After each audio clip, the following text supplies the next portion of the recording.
2023. This meeting will be conducted in person and as a courtesy via remote means in accordance with applicable law. Please note that while an option for remote attendance and/or participation is being provided as a courtesy of the public and board members, the meeting and the hearing will not be suspended or terminated if technological problems interrupt the virtual broadcast unless required by law.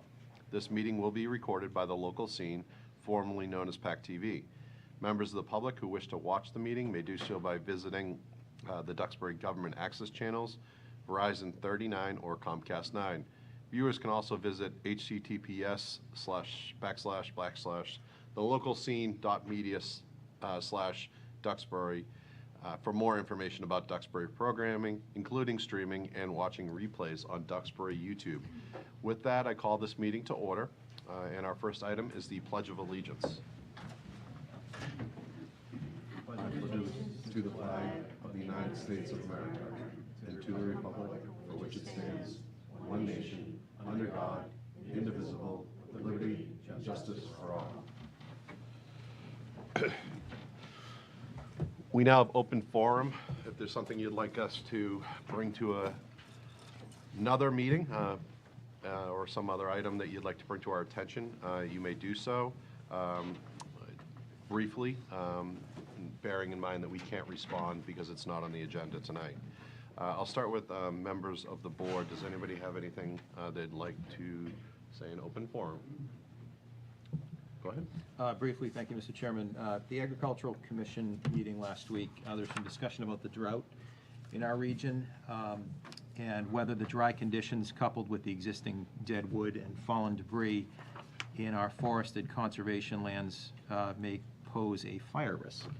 So I would ask the town manager, if you would be so kind, to inquire of the fire chief whether there's any cause for concern, whether we need to implement forest management plan or any of that sort of stuff on behalf of the Agricultural Commission. Appreciate that. No problem. Thank you. I just wanted, and I think this is still holds to be true, Duxbury Beach Reservation is holding a community forum on beach access on Wednesday, December 4th at 6:30 p.m. in the Clifford Hall at the Duxbury Bay Maritime School. And I know the town will have a representative. Already fortunate it's going to be on the panel, and there will be other speakers as well. I don't want to misrepresent anything, but I think it's an important meeting, and I hope folks will show up, even though it's not beach season, to hear about beach access for next year. Is there new information on that, or is it the same presentation as we've seen in previous years? I think it'll be new in the sense that every year DBR applies for that permit, and they'll be discussing beach access for the coming year, as well as the town will be. Yes, Sorry, what page is that one? It's December. It's and the reason I brought it up because the holiday is coming up here. It's December 4th at 6:30. So next Wednesday at 6:30 in the Clifford Hall of the Maritime School. All right. With that, we can move on to new. Oh, does anybody from the audience? There being none, we can move on to new business. The first item is a discussion regarding a playground donation, Where Angels Play Foundation, and it's going to be presented by Mr. Bill Lavin. And Bill is here, Mr. Chairman. Yes. Just approaching. Thank you. Good evening, Mr. Chairman, Select Board members, Mr. Reed and Nancy. My name is Bill Lavin. I'm the founder of Where Angels Play Foundation, and see if I can get this thing to work. Maybe it's not up, but anyway. Okay. So I'm a retired firefighter from the city of Elizabeth, and after 9/11, many of us that responded there wanted to do something in honor of the angels that we lost in the towers. So we started to build playgrounds along the coast after Hurricane Katrina and Hurricane Sandy, and we became Where Angels Play after the tragedy that you'll know well, the Sandy Hook Elementary School shooting. So we were able to build one playground for each of those children and the educators from Sandy Hook, and they were built all over the East Coast, many in New Jersey, some places where those families' vacation. So we thought that would be, our mission, and we would complete it after that tragedy and honor those children. It worked so well in that the families had a place to go on the occasion of an angelversary or a special holiday, to a happy place. And I remember the one, 4 months after we built one playground, the dad texting me saying they were thrilled that there was a happy place to go, and where they felt their child there, not at a church or a cemetery. So after those 26 playgrounds were built, many of those families wanted to pay it forward to other places around the country, and we started to build in places like Kansas City and South Dakota, on an Indian reservation there, down south, as far away as Rwanda, Africa. We built a playground there to pay it forward in one of the poorest places on the planet. And what brings me here is obviously this town, this beautiful town, had a horrible tragedy a couple of years ago, not quite a couple of years, with the Clancy family. Some of the nurses had reached out to us, found out about where angels play. By the way, it isn't something that we reach out to folks. We usually find out about it through family members. But I had you can run through it. But I had the privilege of meeting Patrick Clancy, and I thought I was going to help heal him. He wound up helping heal me. He's been remarkable in so many ways, and he would love to honor his children with a playground here in Duxbury. So the idea is to have private donations. This beautiful town, almost, I guess, a year ago, put together an event and raised the funds necessary, so wouldn't be any tax dollars involved. I guess you could click through that. This is these are the beautiful angels from, you can go back there, that really inspired this. So these families take great pride and heart in that any playgrounds we do is in honor of the angels from Sandy Hook and inspired by them. So in many ways, their legacy lives on. The idea, these playgrounds, we certainly know that it's not to build a playground. It's going to take away the grief and the lifelong sad journey that these families are on. But it does give a place where these children are remembered and their legacy goes on, a gift from them. You can click through these. So Patrick, I believe, these are some of the pictures. We built them on the beach. Sand is a natural fall break. The wood fiber type, and then there's the rubber surfacing that many of the playgrounds here in Duxbury. So Patrick talked to me about honoring those 3 beautiful angels, Cora, Dawson, and Callan. There's a place that we looked at together at Wadsworth Park that we would love to build that there and to honor his children. Patrick, who I know is available remotely tonight if you have any questions for Patrick, and he did come and visit with the powers that be here to explain why it was important to him. And I think in many ways it's cathartic and healing. Patrick joined us on some of the playground builds that we've done in the past. By the way, by the time we get here, we're hoping to build in June, or the first week of June here, if all things work out. It will be our 70th playground. And these are not, inexpensive playgrounds. They're state-of-the-art. Your tremendous community here has Burke playgrounds built throughout and through the way the angels work. We were building a playground for a gentleman from Jersey Mike's, who's a big sponsor, but he lost his life. He was a good sponsor of ours, and we built a playground for him in Franklin. And just so happens that Tim Pesco, who builds playgrounds in Duxbury and lives in Marshfield, happened to be working in the same town in Franklin, and we got to talking, and he will be helping us build one of those parks in the personality and influence of Callan, Dawson, and Cora. Patrick, as you can imagine, is on a difficult journey and trying to find a way to give back and to heal. And at this speech that he made with Jersey Mike's, he talked about being loved back to life. And I think that you resonated with me that this is an opportunity to have the community. We have folks and firefighters coming from around the country that will be here to build a playground who don't know anybody from Duxbury, never met the children, don't know the family, but want to be a part of something bigger than themselves. Another thing he said, Callan was a happy little guy. We're going to have like to have a little section for him for little kids. Dawson loved firefighters and used to dress up like a firefighter so we could have a firefighter theme. And Cora loved princesses and she loved dolls. But one thing he said in his speech was that Cora loved to give presents to, whether it was Christmas or birthday, she loved to give presents. And that's what this is all about. It's not from us, it's not from the people who work here or from the people who run Where Angels Play, but we feel it's rather from the angels. So what a great opportunity to have Cora give a present to her, her age groups and for children of generations to come. So with a heavy heart, but with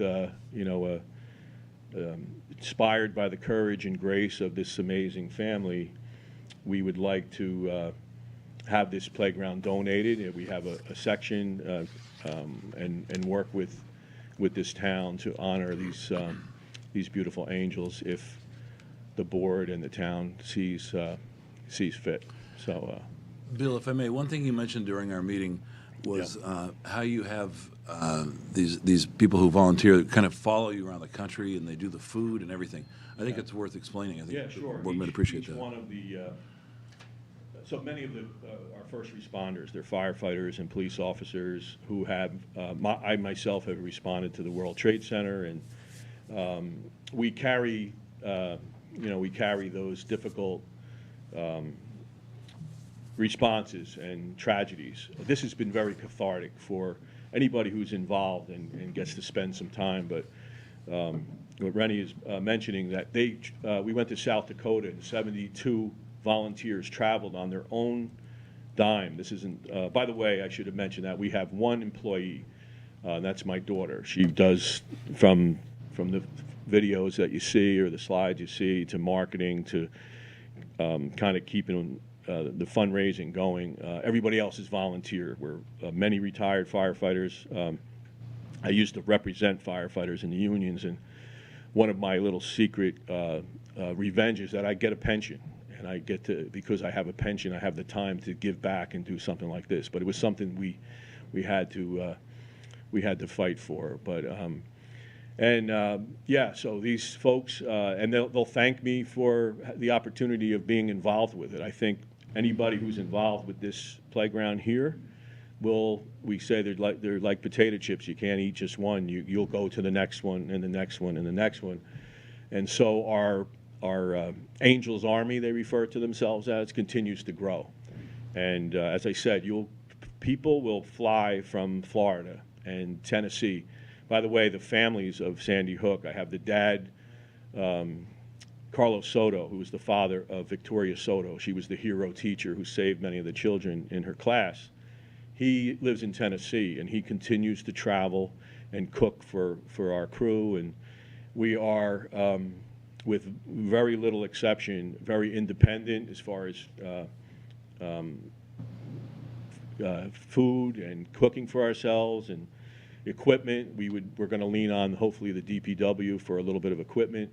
By the way, I mentioned Tim Pesco, and the Burke folks have offered to, free of charge, to donate their time to help us build this. This is the kind of, because he is very impacted by being so close to this this horrible tragedy. But it's a sad story, but we like to think of it as a triumph over tragedy. We have two options. One is to, crawl up in a ball and continue to lament the fact that this took place, or to try and celebrate how they lived and what they loved. And I'll tell you a quick story about Patrick, I lost my brother, my oldest brother, in May. And before, he was very fearful of dying of cancer. He was 80 and had a pretty beautiful life. Patrick took the time to visit with my brother and gave him a gift of perspective. And it changed my brother's whole outlook. He was very fearful of passing on. And I remember him saying to me, "You believe a man like Patrick, with all of the burden he carries, took the time to visit my brother." So as I said, I thought I was healing him. He wound up healing my family. This is the quality of character of a man like him and his family. And so if we could give him this gift and be a part of it, it would be, as I also say, the most selfish thing that I've ever been involved with, because we get so much out of it. I get to meet so many beautiful people, and so these are things you won't see on the news, but there's some pretty generous, wonderful people, including Jersey Mike's and Home Depot and so many others that allow us to. I always joke with my daughter that I get to give the speeches and take the credit for all the work that she and my wife and so many others do.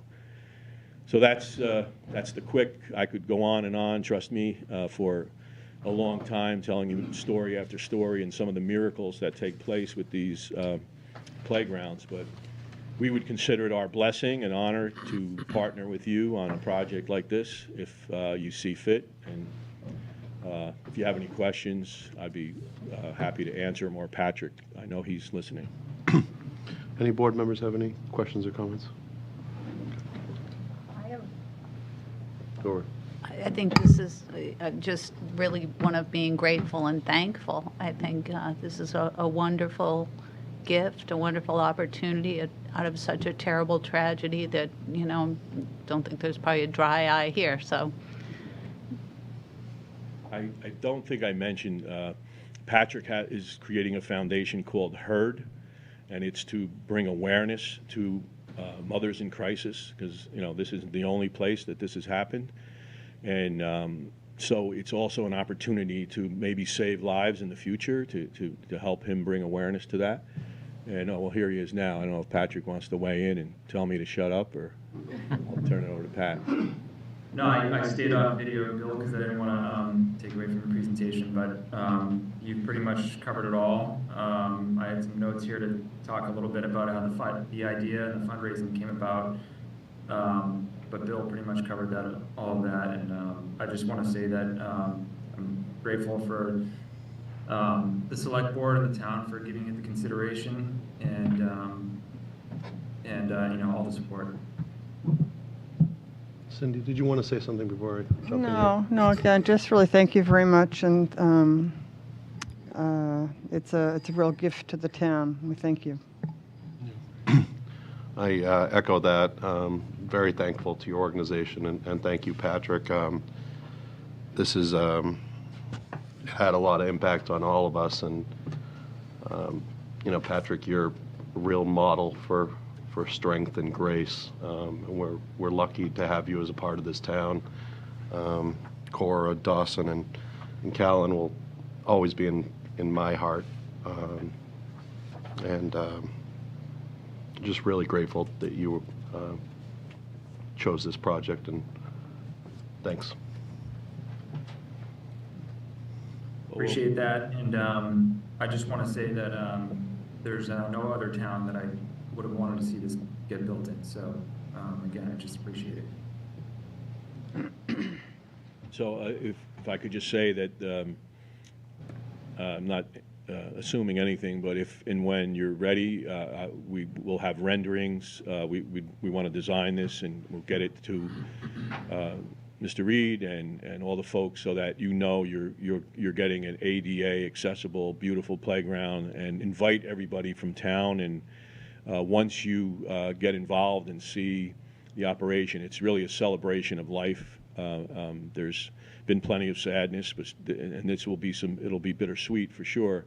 But when you're involved with it, you'll see that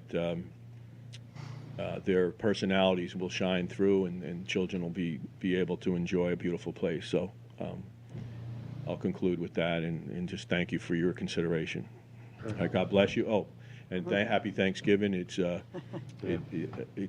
it's a perfect time to do this presentation because I'm grateful. Believe it or not, I first heard the story and thought, how in the world are we going to be able to pull this off? Never knowing there was a father with this kind of grace and courage and spirit, and I'm thankful to have met him and just to be a small part of maybe giving him some comfort going forward. So thank you. Thank you.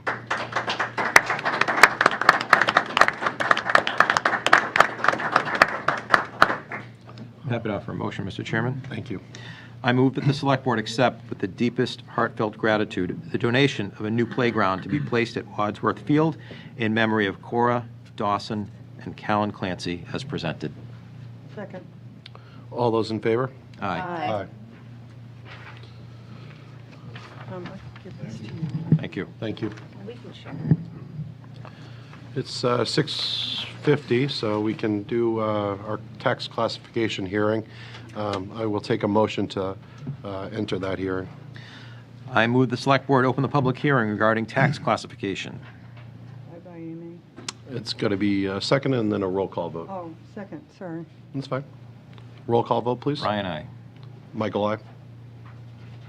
Cindy, aye. Amy abstaining because she is going to recuse herself. We'll come get you in a little bit. Jamie is on the Board of Assessors. There you go. All right, we'll let Amy leave.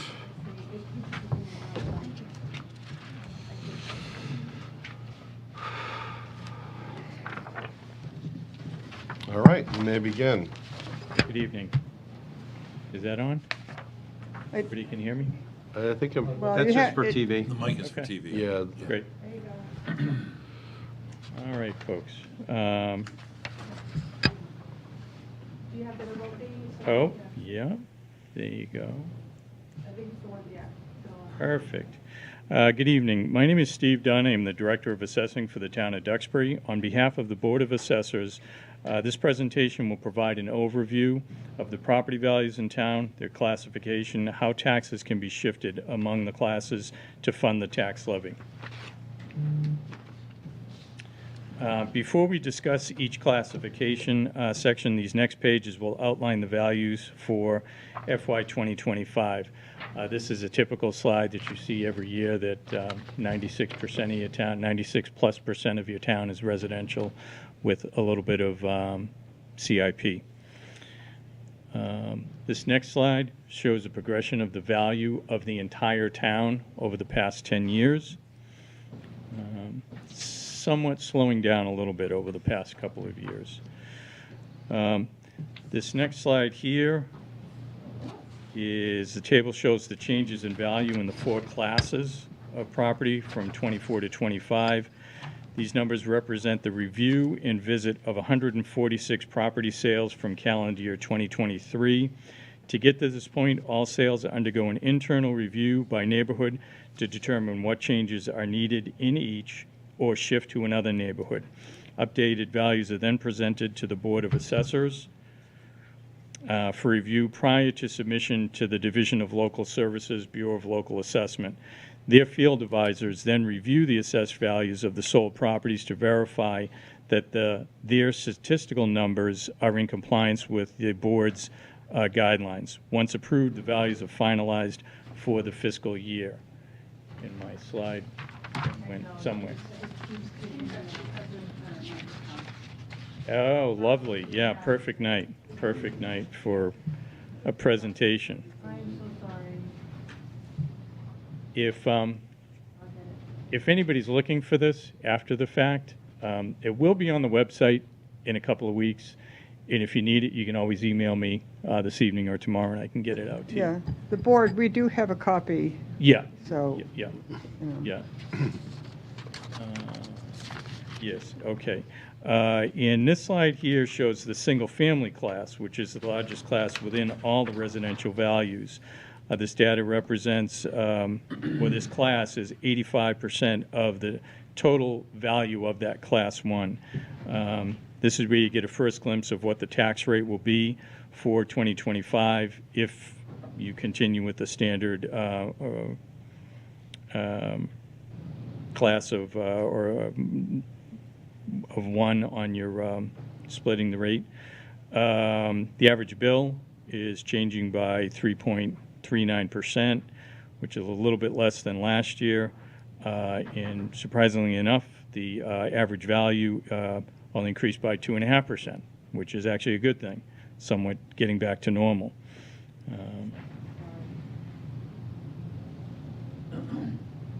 Oops, okay.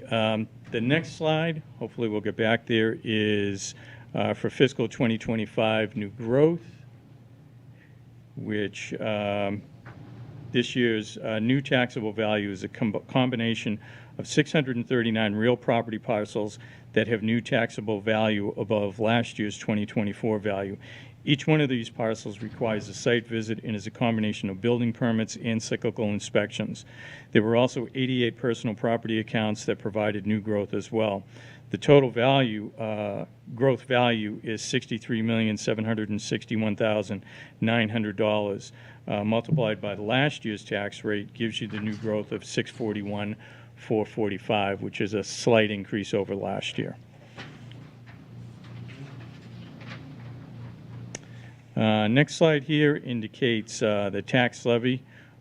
Changes in that from 24 to 25 is the amount to be raised from real and personal property values of the town. The tax rate is determined by dividing that levy by the new values. The interesting thing that I do kind of outside of this report is kind of look at some other communities. I've done this over the past few years. And once again, Duxbury has scored really well in this. Over the past 3 years, Duxbury has experienced the total lowest tax levy increase, the lowest tax bill increase, and the highest property value increase. Only Hingham edged you out in per capita income increase for this year. Last year you had all 4 of those. Yeah. What towns did you? Sorry, I should have mentioned that. It's actually the 4 highest per capita towns, which would be Hingham, Norwell, Duxbury. Cohasset. It is Cohasset. It's South Shore towns. I was thinking of Plymouth County. Cohasset, Hingham, Norwell, and Duxbury. Those are the highest on the South Shore. Okay.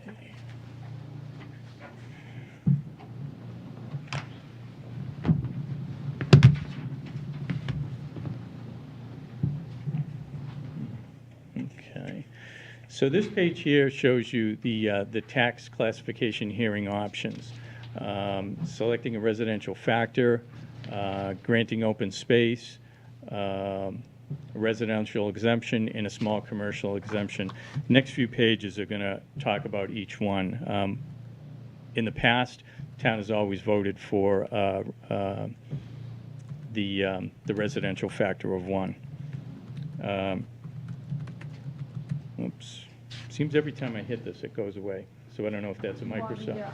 Do you want me to do it? Yeah, you can try that. Maybe that's, Drive the bus for a little bit. yeah, see if that works. All right, just stay next. Nope, you're good right there. Shifting the tax burden, this is the first thing that gets voted on. Shifting the tax burden involves the select board voting to select a residential factor no higher than 1.5. Shifting the rate from 1 increases the taxes for mixed-use, commercial, industrial, and personal property taxes. Again, as we talk about this every year, there's such a small percentage of CIP, it'd be really detrimental to businesses.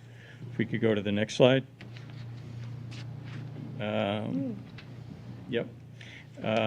If the minimum allowable tax burden shift were made for the residential property classes of the CIP, its effect, actually, if the maximum is what I'm trying to say there, sorry, its effect on the average residential property, which actually I'm down at the very bottom where it's 1.5 on the left. Yeah. That's the maximum you could shift it to. It would reduce the residential bill by $223. However, doing this, the average commercial value bill would increase by almost $5,800, which is a 50% increase on them. There's 27 towns in Plymouth County. Only 5 of them actually shift their rate. And their CIP, the lowest CIP levy percentage is 16%. We're at 3.5%. On that. Next slide. The open space discount, I'm not even going to read this because there is no community from P-Town to Pittsfield that does this. It gives a discount to a landowner, but there's no Chapter 61 fail-safe for the lower taxes, where you would be in line to be able to purchase that property from the owner. So this is definitely something we wouldn't want to do. And next slide is residential exemption. The residential exemption reduces the taxable value of each residential parcel that is a taxpayer's primary residence. Granting the exemption raises the Class 1 tax rate and shifts the tax burden to second homes, apartments, and higher valued homes. Approximately 4,400 residential parcels are below a break-even point that you're going to see on the next slide. The interesting part is there are 1,500 properties that are above the break-even value, which happen to include our top 2 real property taxpayers. The interesting thing is out of this, the 1,500 parcels, they represent 52% of the Class 1 value.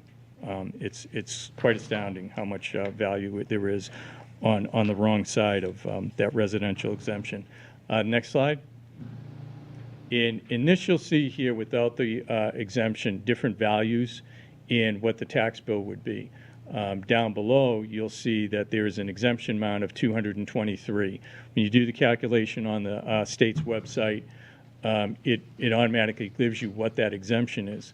And that's great. That value is going to come off your house. But as you can see, you go along, it's the break-even point is the $1,260,000 house. There would be no change in its tax bill. Once you get above that, the tax bill person actually starts to pay more. And so that would become very, very problematic in town here. Next slide, please. Small commercial exemption. There's 351 communities in Massachusetts. Only 14 of them have adopted this. They've implemented this exemption to use it to reduce the small business owner value as compared to the big box stores, warehouses. A quick review of the Department of Unemployment Assistant Duxbury list revealed countless work-at-home properties that don't qualify for this particular program. And next slide. Oops. That's okay, because that was the end of the presentation anyways. Which gets down to, in closing, the summary of the FY 2020 tax levy shows a 3.97% increase based on a town tax rate of $10.14, and will leave an excess levy capacity of $472,224.56.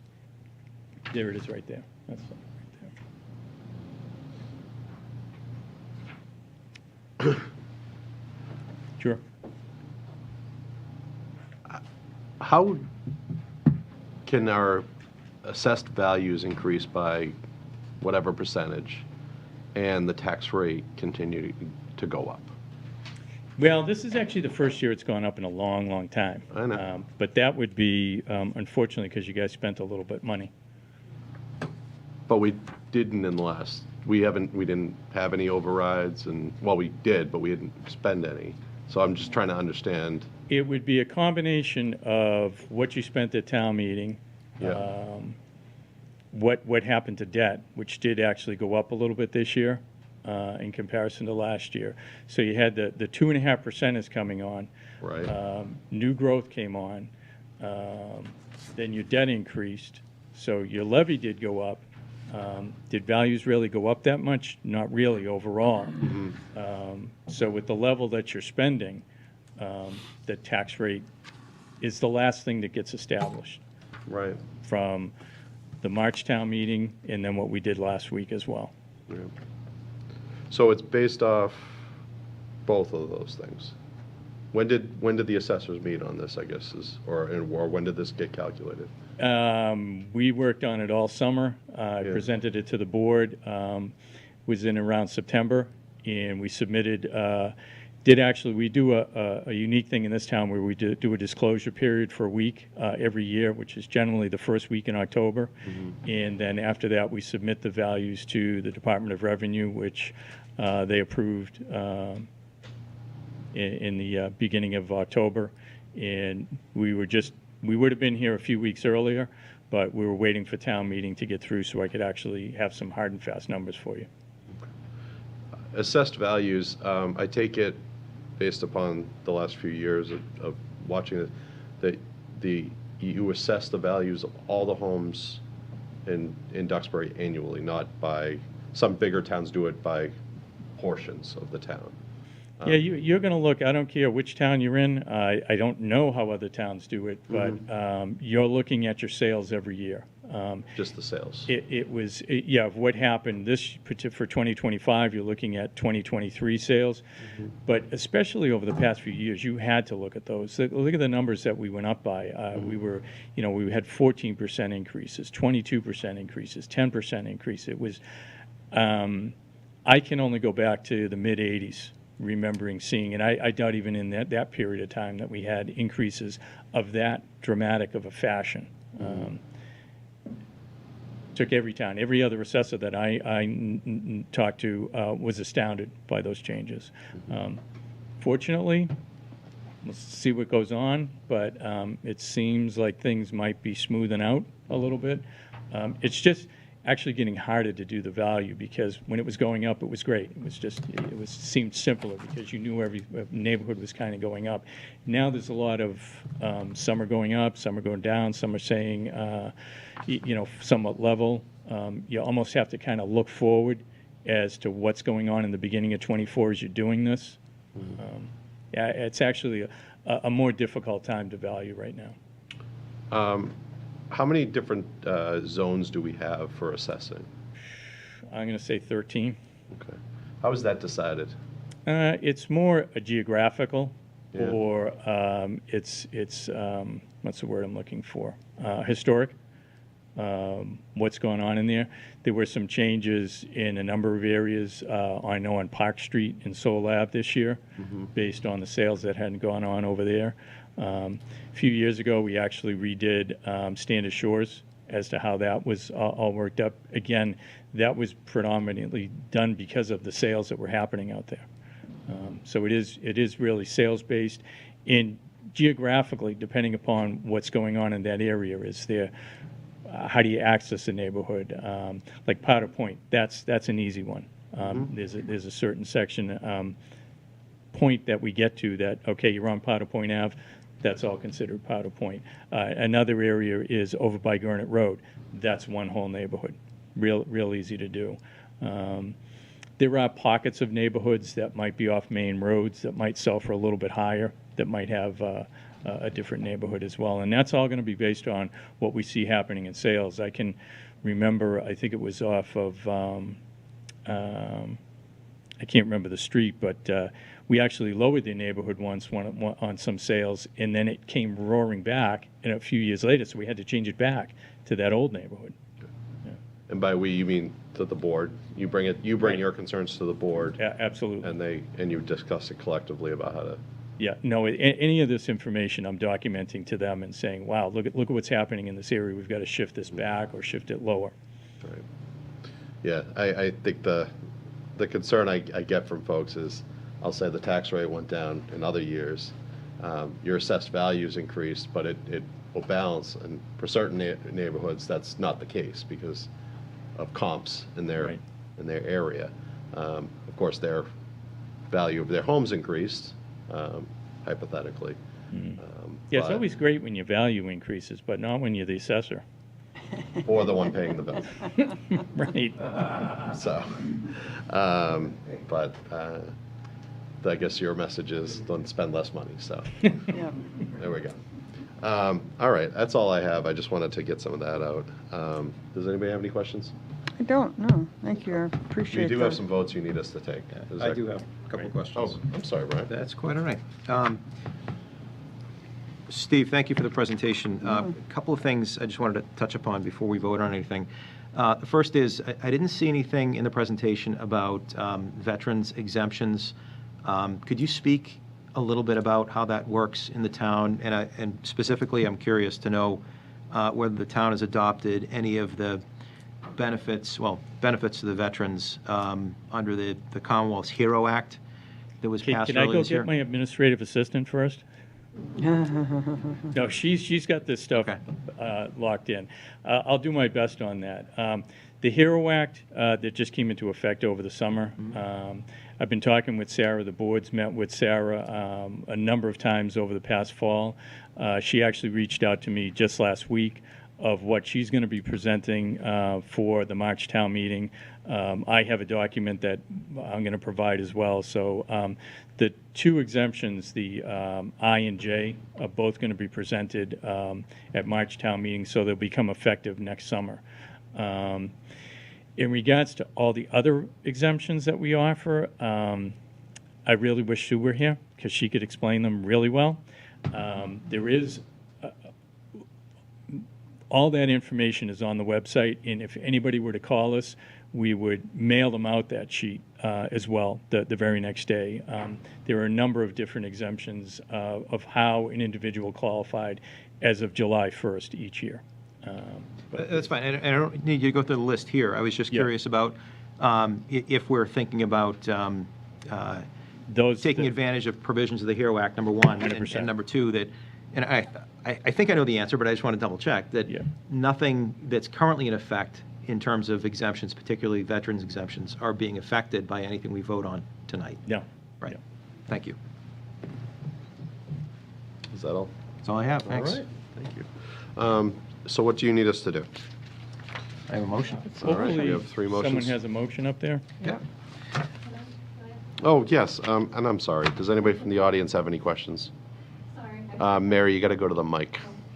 I'm sorry.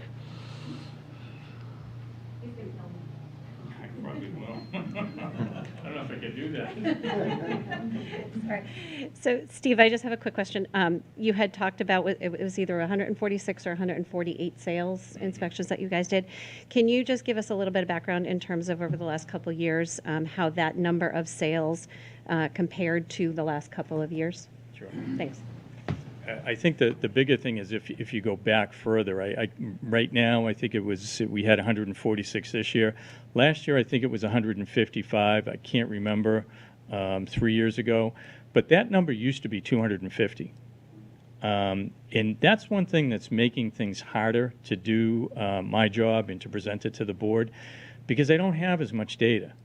In my business, more data is fantastic. Because I have more bits of information of what the general public is paying for those sales. So it does make the job more difficult. And only time will tell to see what's going on. We were down, like I said, about 10 sales from last year, and it might have been, I think, in the 175 range 3 years ago. But it's where we're at right now. Go right up to the mic there. Thank you, sir.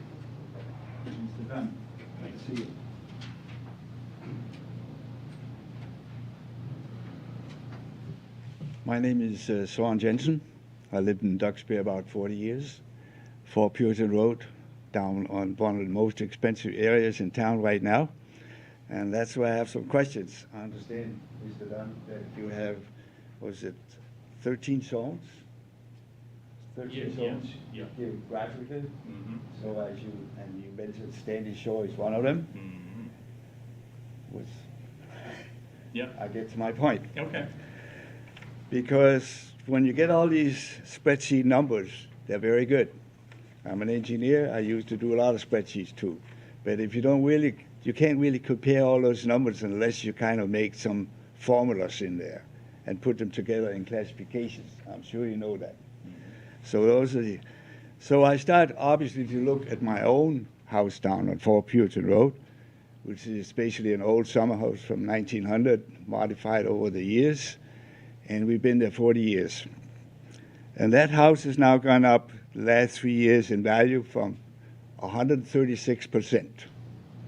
So I looked at my number for the land, because I know the land's never disappeared, but the house gets older. The land down there is incredibly expensive now. So I checked out my own land increase from 2024 to 25, and then went up 41%. So I checked my neighbors. They also went up 41%. Then I took the whole, what's it called, the Marshall Street, Massachusetts, all the way to Mayflower, all the way down to Cellar Hole, and took all the houses there, and amazingly, it all went up to 41%. So my question is really 41%, that amounts to an average about $500,000 per house. So my house, basically, you take $500,000 average. Some of them are 550, some of them are 350. So you take 500,000 and you pay $10 per thousand. That's a tax increase of $5,000 per year. Now, I'm retired, 84 years old, and, you know, you're getting up there where you can't afford to live down that area. But my question really to Mr. Dunn is, how do you get to 41% down on Marshall Street? Yeah. I mean, when you look at the numbers, they're very confusing. There's so many numbers in there. There's lots of numbers. Yes. Yep. So you go back and you have to have these formulas. Mm-hmm. So why is it 41% and not 20% in that particular area? Okay, We'll go down and check all my numbers. Okay. Thank you. Thank you, sir. So I'd love to answer Mr. Sorensen's concerns. I just don't know if this is the proper, meeting, hearing to do that. Do you have a general way of how you come up with it that you could kind of explain? The best part about Standish Shores this year is we had a gentleman buy a house for $1,911,000. The house is now gone. Based on that sale, I think I had 3 to 5 sales that happened just this spring in your neighborhood that skyrocketed in value. The interesting thing is as an appraiser, I look at this $1,911,000 sale, and it's actually $1,950,000 sale to me because of the cost of taking the house down. The interesting thing is the houses that sold after his, I can't get to the $1,900,000. It did increase substantially, that neighborhood, but the data that's there tells me that Standish Shores is the place to be right now. I'd love to be able to tell Mr. Sorensen that his house isn't worth. I'm sorry. I'm sorry. Yeah, right. Okay. But I think the thing is what's equitable. When I have the sales in the neighborhood to justify what we're putting on the table, and they're sent out of town for somebody else to look at, and they say, yeah, all your ratios and everything work well. I mean, I hate to have a taxpayer come in, and I entertain them to come in and ask me, where are these things coming from? I can give that information easily up in my office, but that's my explanation during this hearing. I don't know if it's appropriate to do it during this, but No, that's fine. certainly welcome to come to the office. Wouldn't it be appropriate to have you have your 13 zones? That you said, here are my 13 zones, and each zone is this is what's going up and down and so forth. Well, funny you should mention that. And just to answer your question, if you think this would benefit from an offline conversation with this gentleman, Right. Specific to his house, I think that might be better. Well, on the other hand, though, I mean, if something's gone up 41% in an entire zone, I presume he's probably not the only one with the question.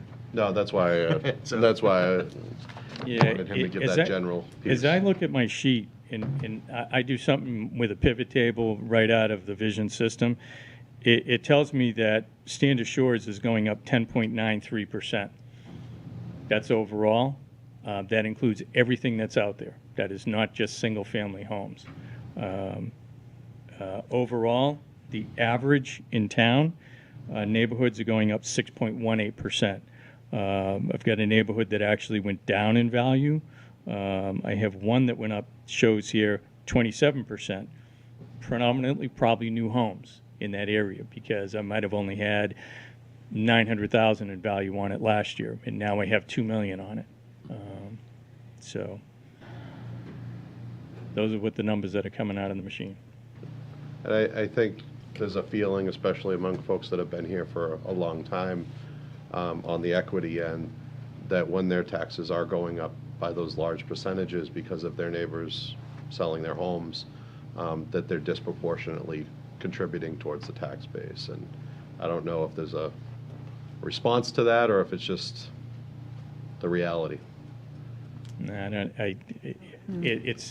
It's looking at the data, what's selling in that neighborhood.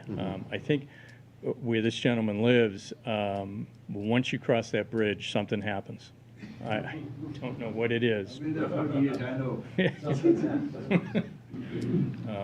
It's a considerable cost to be out there. One thing I will say that jumps to mind is everything that's sold out there right now is not a waterfront. Well, there are some waterfront sales, but the predominance of what this gentleman's talking about are just interior sales. And what's interesting is if you look at the waterfront, that value actually came down. Exactly. Right. Yeah, I Right. checked that too. Yeah, I'm sure you did. Mr. Chairman, if I may, just for anybody watching who may have questions, the assessor's website has quite a bit of information on there, Steve, and that's probably where you'd recommend people to go, I imagine. Yeah. There's the assessed values spreadsheet, there's parcel maps, there's personal and real estate property abatement process. One of the areas that I tell folks to go to is it's called fiscal year data. Fiscal year data. Yeah, that's on the left-hand side of the page. I think we have going back to maybe 2020 on there. We started this once COVID came about because there were just so many changes in how could people even get into town. 2025 information will be up there in, say, a week or so. Okay, great. And then just to clarify, Mr. Chairman, that even though we've been talking about valuation, tonight's vote is about the tax rate. That's right. That's correct. So That's right. we're not voting on anybody's valuation tonight, just before any Right. of the vegetables come. It's the only across time of year we table. get them, though, so. Yeah, that's true. Yeah. Gotten a little bit off topic, yeah. All right. Now, let's do our votes, and we can move on. Thank you very much. I appreciate your Thank you. time. I move that the Select Board vote to adopt a single tax rate for fiscal year 2025 by setting a residential factor of 1, and to also authorize and allow Stephen Dunn, Director of Assessing, to sign the LA-5 online in the DOR gateway system on the Select Board's behalf. Second, Requires a roll call. All those in favor? Brian, aye. Michael, aye. Cindy, aye. And can I have a I motion? move to close the public hearing regarding tax classification. Second, Roll call vote, please. All in favor? Brian, aye. Michael, aye. Cindy, aye. And Mr. Chairman, before we let them go, I see that we have our Board of Assessors here. I wonder if we could just recognize them and thank them for all their efforts. Mr. McNabb, Mr. Wadsworth, and Ms. Kalari. Thank you very much Thank for your you. service. Thank you. All right. We can now move on to a discussion pertaining to the Duxbury Housing Production Plan 2024. This will be presented by Lynn Sweet of LDS Consulting and Dan Coughlin, our Chair of the Duxbury Affordable Housing Trust. And let's bring back Amy, our Vice Chair, Amy McNabb.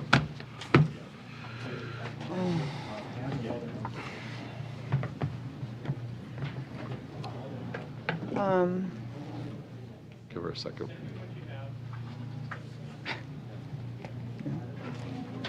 Lynn Sweet is supposed to be in. I did, I don't, hold on.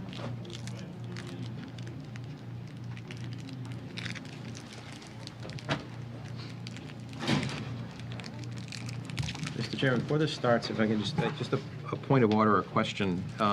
Sure. I was curious why Amy is required to recuse herself from the last discussion we had.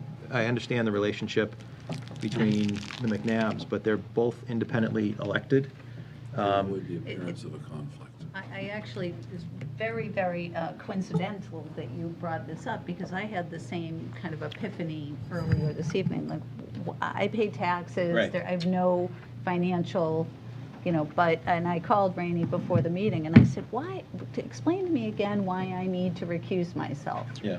And he said that it just is out of an abundance of caution, in case it was perceived by anyone that I don't know, Okay. perceived that I It's to was avoid the voting. appearance of a potential conflict, that's all.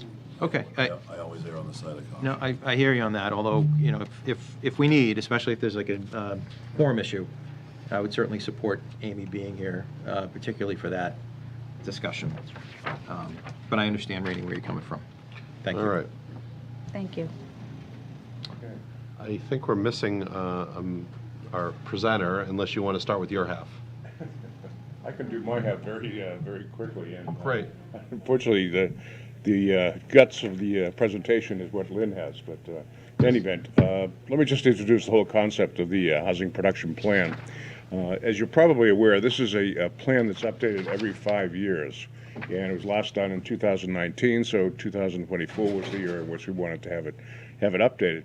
And it really has three different objectives. One is to provide an assessment of the affordability of the housing in town, and reflecting the changes in the demographics, the changes in prices that have occurred over the 5-year interval.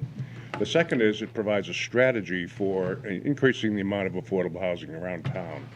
And the third is, if approved by the Executive Office of Housing and Livable Communities, the town will be able to maintain its exemption under the 40B appeals process. So it becomes an important item from an administrative perspective. As I said, the plan was last updated in 2019 by LDS Consulting Group, Lynn Sweet, and we asked them to do the update again this year. Again, more efficient. They were the low bidder in providing the service, and did, we think, a pretty complete job as well. We retained them to complete the plan, and the Affordable Housing Trust met several times to review it in detail, and did approve the plan, and we've submitted it to the Planning Board, who has reviewed the plan as well, and earlier this month voted to approve the plan as well. Now, the next step in the process is to present this plan to the Select Board, and ultimately, hopefully, with your approval, the town manager would submit it to the Executive Office of Housing and Livable Communities. And with their approval, it then becomes an accepted plan, and again, the town is able to have this exemption under the appeals process for the 40B rules. As I said, the plan was approved by the Housing Trust.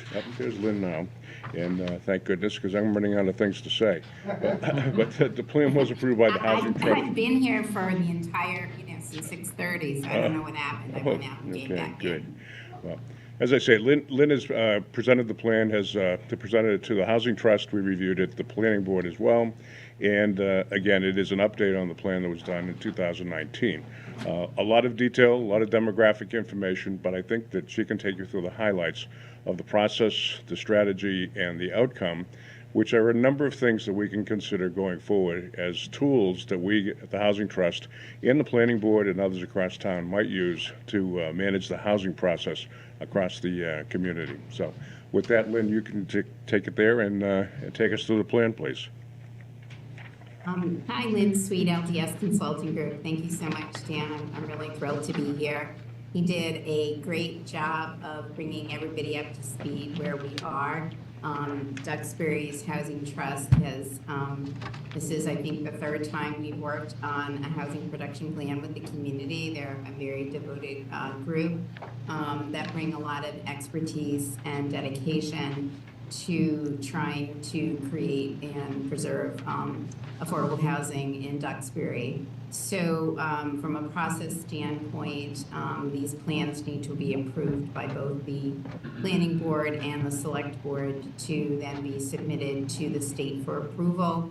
Once approved by the state, they are good for 5 years. So I'm just gonna start to run through the plan itself.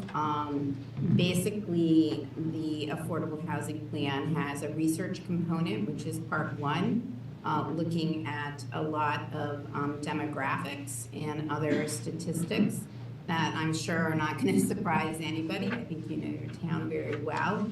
And then the second part, after we get through the needs assessment, is to establish goals and strategies for moving forward over the next 5 years.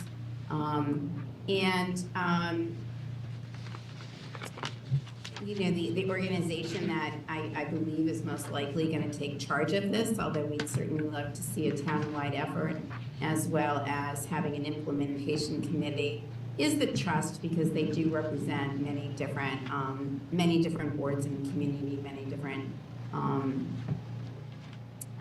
disciplines in the community.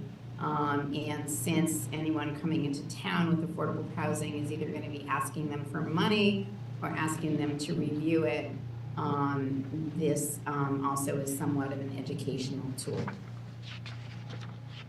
So the housing production plan itself has an executive summary. If you don't want to read any more than the first 10 or 15 pages, just go there.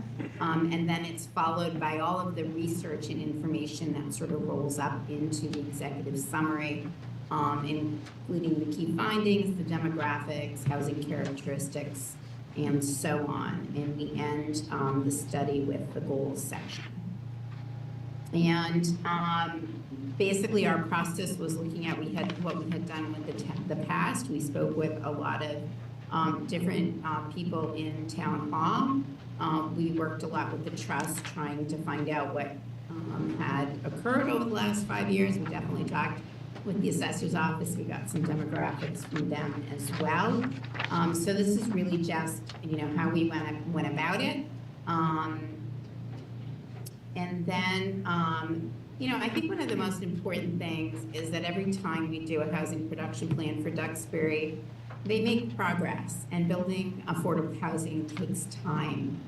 There's no instant gratification when it comes to development.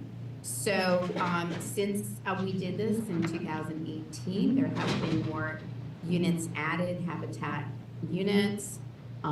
There's a site that's been purchased that's under study right now on Temple Street. There was an RFP issued. It's probably done, and you probably have proposals by now for rental units on 0 East Street. Chuckleberry Hill got completed by Champion Builders and added some affordable homes to the inventory, as well as at 2 different levels. And then there is the possibility of trying to purchase some property that is in litigation right now that I believe that it has maybe an agricultural lien, and the city, the town may have a right of first refusal on it. And it's my understanding that the town is working with an outside consultant to try and amend the inclusionary zoning bylaw to bring that to accept standards that would make it usable. And then every community right now is going to be subject to the new accessory dwelling unit bylaw. So one would hope that you would try and adopt your own standards for that once the state actually comes out with its rules, regulations, and instructions on that. And there are other efforts going on in the community that impact real estate, like the rezoning of Halls Corner, and the fact that you completed your master plan. So a lot going on. This is not going to surprise you in any way that looking at the demographics, that the population is aging. This is happening everywhere. I'm a baby boomer myself. I'm at the end of the boom, and sort of larger size households are continuing to age, and smaller households are being formed that are younger. And maybe this was talked about a little bit in under the assessor's discussion. We basically looked at, well, you know, what is an average 3-bedroom single-family home selling for in Duxbury? $889,000. If you looked at what an affordable home could be priced, assuming a family of 4 and paying a third of your housing costs, third of your income towards housing costs, that home would be priced at $342,000, and the affordability gap is over $500,000. We also did an exercise where we looked at what a two-bedroom condominium might be selling for and what you could sell that affordable condominium for, and also came up with a rather large gap of $288,631. And we did the same exercise on the rental side.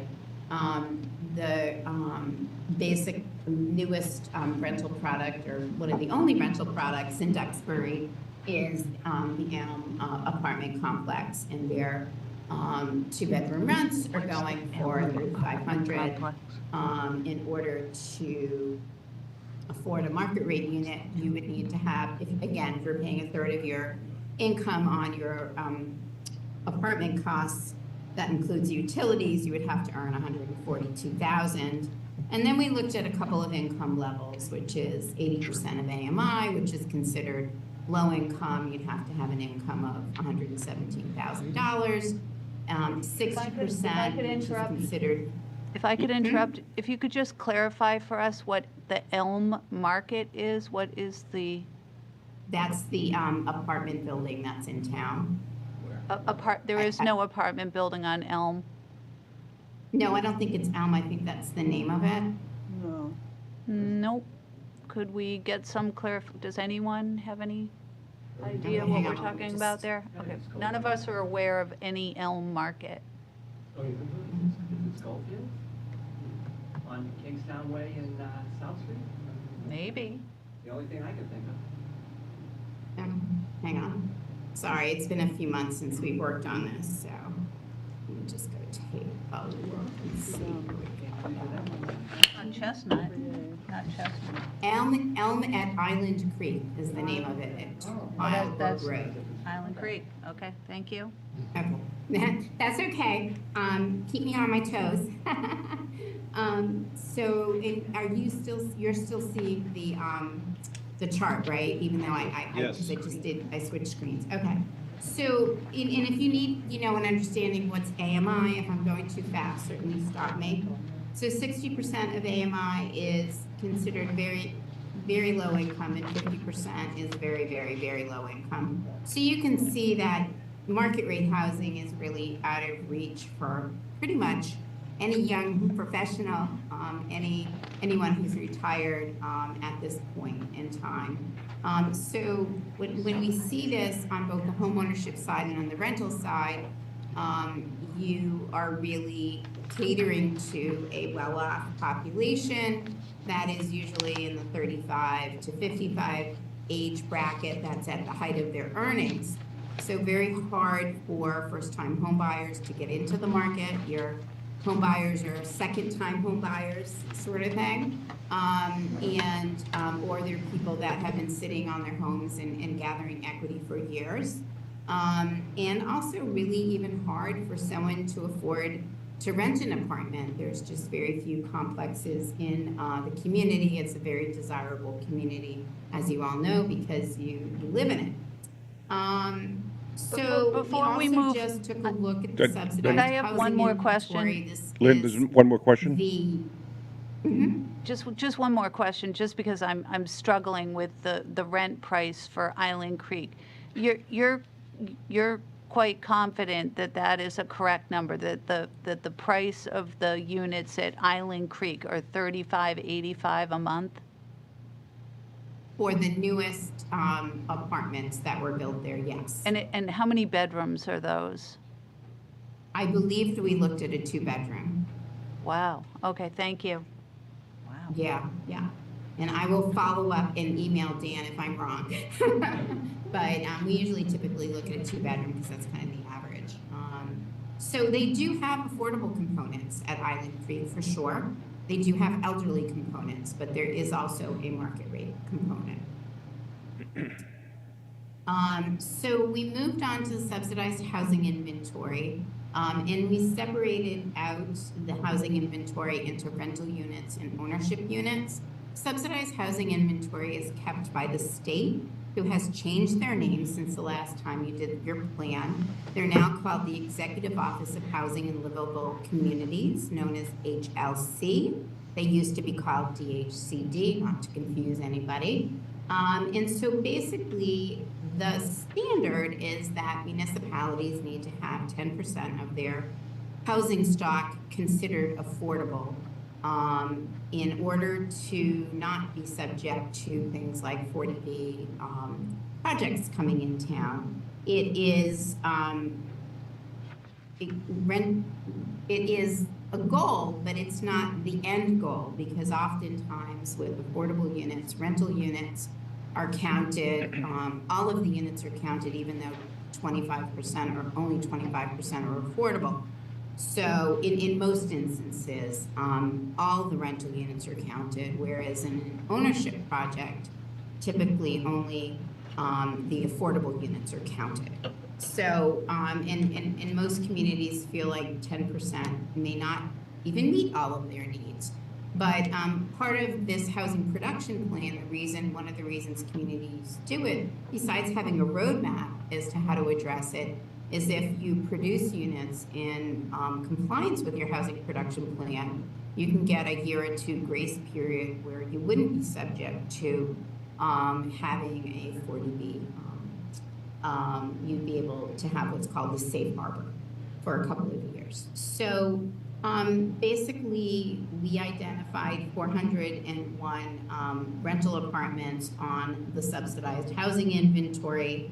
And one of the developments we identified, and we probably, Dan, need to revisit it, is one portion of Island Creek Village West has an affordability restriction expiring in 2024. It is, I believe, Keith Properties is the owner and manager of that property. And typically what happens is that they don't necessarily lose their affordability. They usually refinance the property. There are a lot of hoops that one has to go through if they're going to take it off the inventory and get rid of their affordable units. There's a whole state process, but it's something that it would be helpful to try and connect with somebody. We did try and connect with someone during our research phase, and we were not successful. So then the affordable homeownership units, the inventory is a little bit different in the sense that we know for sure, and the town has been helped by, I believe, Metro West Housing Collaborative has been doing paperwork for the trust to make sure that every unit that is built is getting onto the inventory.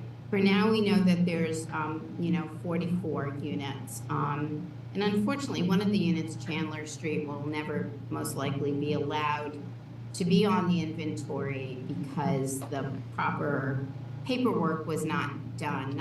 No one did anything wrong, but you have to do a marketing plan that is approved by the state to get a property on the inventory. And we know that today, but when it was built, people probably didn't know that. And then there are a couple of other units, I think, that they're working on the paperwork on, and there are some units that may never be eligible.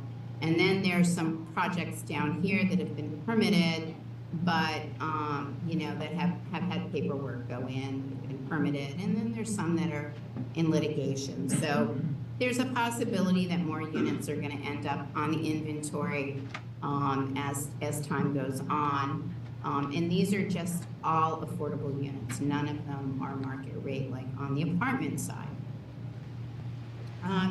So we also Lynn, looked at demand. Lynn? Hmm? Yeah, I'm sorry to interrupt. Just before you move on for demand, if I can, unless I'm going to jump ahead in your presentation here, I have a question about the SHI.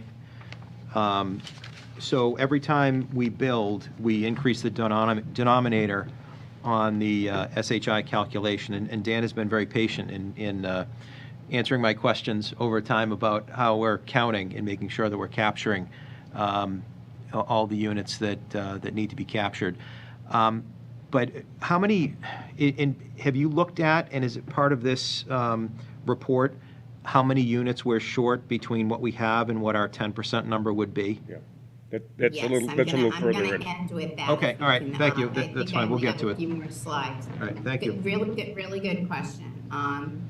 So Demand, we just looked at households and household income by various income levels, just to basically say, okay, these are 2 to 4 person households currently in Duxbury today, and these are units that we've identified at these various income levels, and how many units for your population today, could you be building more units? And the reality is, this whole study is all about any kinds of additional units in Duxbury are needed. You need it for the elderly, you need it for veterans, you need it for young professionals, you need it for people that are extremely low income at 30% of AMI, and very low income at 30 to 60% of AMI, and low income at 60 to 80% of AMI, even moderate income. There just hasn't been a lot of growth in the housing stock, and so you're not able to have new households come into the community at this point in time. And so this was for the younger, under 61 population, and then we looked at the same thing for over 62. So the numbers here you can see are exponentially higher because you have more householders that are headed by households, members that are 62 and over. So you can just see these numbers are exponentially higher, and that you really don't have anything in this low-income housing tax credit, this 60 to 80% right now. And so this is what you just asked me about, where are you today on your housing inventory? You're at 7.47%. You need another 151 units. So one of the benefits of getting the inclusionary zoning bylaw in shape is that if somebody comes in and wants to do a project under a special permit, you will hopefully ensure that 10 or 15% of those units that they're coming in with are going to be affordable. So you'll be trying to kind of keep ahead of that 10%. On a 40B, 25% of the units need to be affordable. So that is really one tool that could be helpful. And so we do not, really believe that you're going to be able to produce, for example, 35 units a year or 50 units a year. But this is what the trust and the planning board were comfortable with. They wanted us to be able to show that in 5 years' time, you could reach that 10% goal. It is a very lofty goal. Some of it is going to be made up of the units that are in litigation, if they come out of litigation. Some of it is going to come out of just counting the units on the SHI. But after, going forward from 2026, it's going to take really identifying, parcels of land where you could do another large, for example, apartment complex. Like, again, talking to Island Creek, they still have land. They seem to be expanding. But that's really the only way that you're going to be able to ramp up your production. As you know, the constraints for developing in Duxbury are that you have a very high water table, and that you are on septic, and that you have wetlands. So trying to find an actual developable parcel that is affordable for someone to purchase and add units that's not going to have a lot of opposition is the hardest thing for you as a community, and for many communities. That's really hard. So the housing production plan does call out different locations that we heard from the trust might be appropriate locations. Some of them may be what you were looking at for MBTA communities. I believe I heard that is not on the table at the moment. Lynn, can I go back to the proposed production goals first? Yeah. In answer to Brian's question about what do we need, what's the gap, 151 units, There's no expectation on the part of the trust that we're ever going to build 35 units a year. We really don't think that we'll ever get to the 10%. The fact of the matter is the denominator increases a lot faster than the numerator does, and so it's kind of an elusive goal.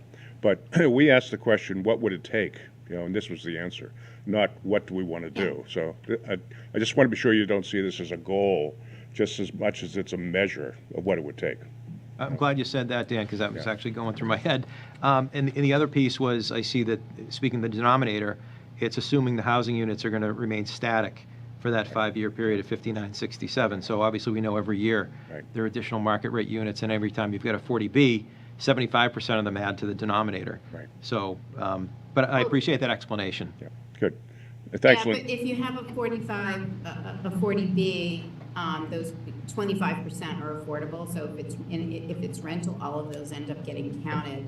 So 40B rentals could be extremely helpful to this number. And unfortunately, the reality is in 2030, they are going to do the decennial census, and that number that you're talking about right here is going to go up. So anytime somebody builds a new single-family home, and I think we've got some of that information in the research section of the study, you're getting farther behind. And so doing rentals under 40B is wonderful.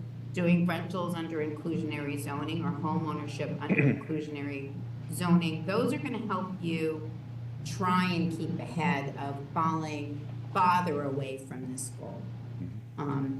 Hopefully that makes a little bit of sense. I think there's one other point that should be made about the rentals, though. The rental project, for whatever reason, the way the state has written the statute, if you build a rental property and have 25% of the units as affordable, 100% of the units count towards the SHI. When in reality, you really haven't, produced that many units. You still have 75% of those units going to market rate or above. So in terms of really covering the affordability gap that we saw there, it's not quite as significant as you think it is from a, shall we say, a street perspective. Well, the units will count on the SHI and get you closer to that 10% goal. As far as meeting the needs of what you need in your community, you really need a low-income housing tax credit project, like a 40-unit development that uses some local trust money, that uses low-income housing tax credits and targets households earning 60% of AMI. And I apologize, this is Zoya, she's a Zoom baby. Let me just get rid of her for a minute. Okay. So, let's see, where were we? And we can come back to that, and I'm happy to answer more questions. So the most important thing is not to lose those units that you already have on the inventory, and that's why it's really important to try and open up that discussion with Island Creek and with Keith Properties. If anyone's got any good relationships, that would be really helpful.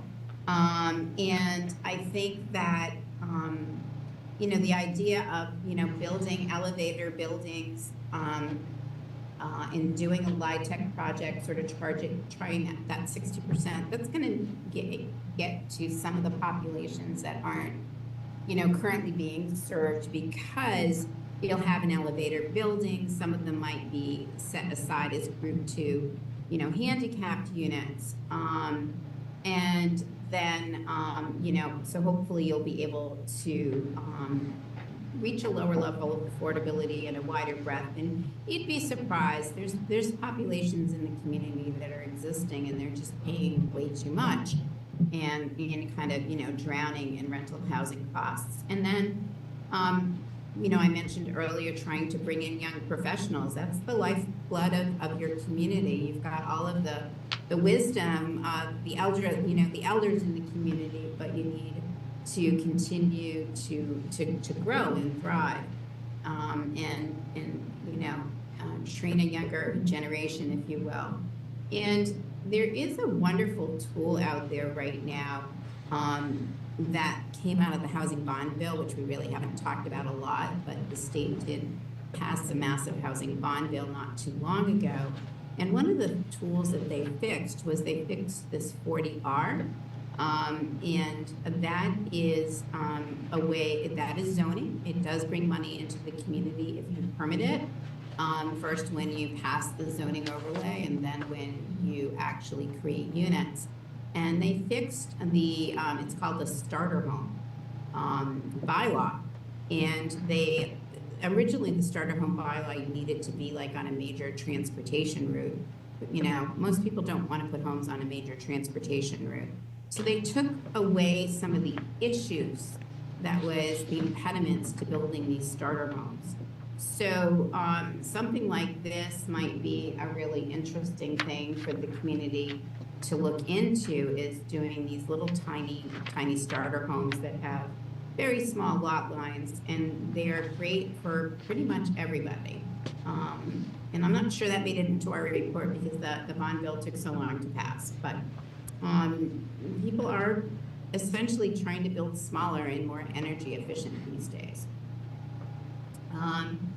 And, you know, one thing is that Dan and the group, they're doing a really great job, but they could probably be doing more if they had some administrative support. You know, it just would increase their capacity and their reach. So there's a few ideas here that could be some more supportive of the trust to help them implement this plan.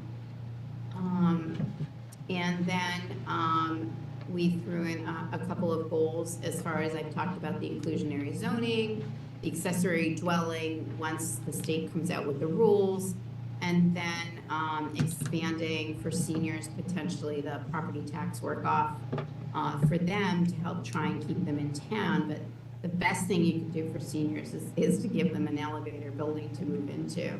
Could I ask a question or a with small that? home that has a first floor Lynn, master. I'm sorry, That's not there's this question? I'd like to a ask lot you a of money. question. I'm a little bit confused as to why the expansion of the property tax work-off. Thank you. Why does that belong in this particular plan? It seems a little bit disconnected to me. You know, and we can certainly take it out if that's the way that you feel. It goes to people potentially needing to leave the community because they can't afford to live in their homes anymore. So if you have a low-income senior that's struggling to, you know, make repairs on their homes or pay, you know, their taxes and their insurance, and you create more opportunities for them, they can stay in their home and stay in the community. It's about displacement. Yep, I understand the program and the benefits of it. I guess I'm just a little bit, I don't understand why it belongs in the housing production plan. That's a program that the assessing department manages because that's out of their overlay budget. So I don't, again, Okay. I feel like that's a bit of a disconnect. Okay, we can certainly take that out. Not a problem. Appreciate the feedback.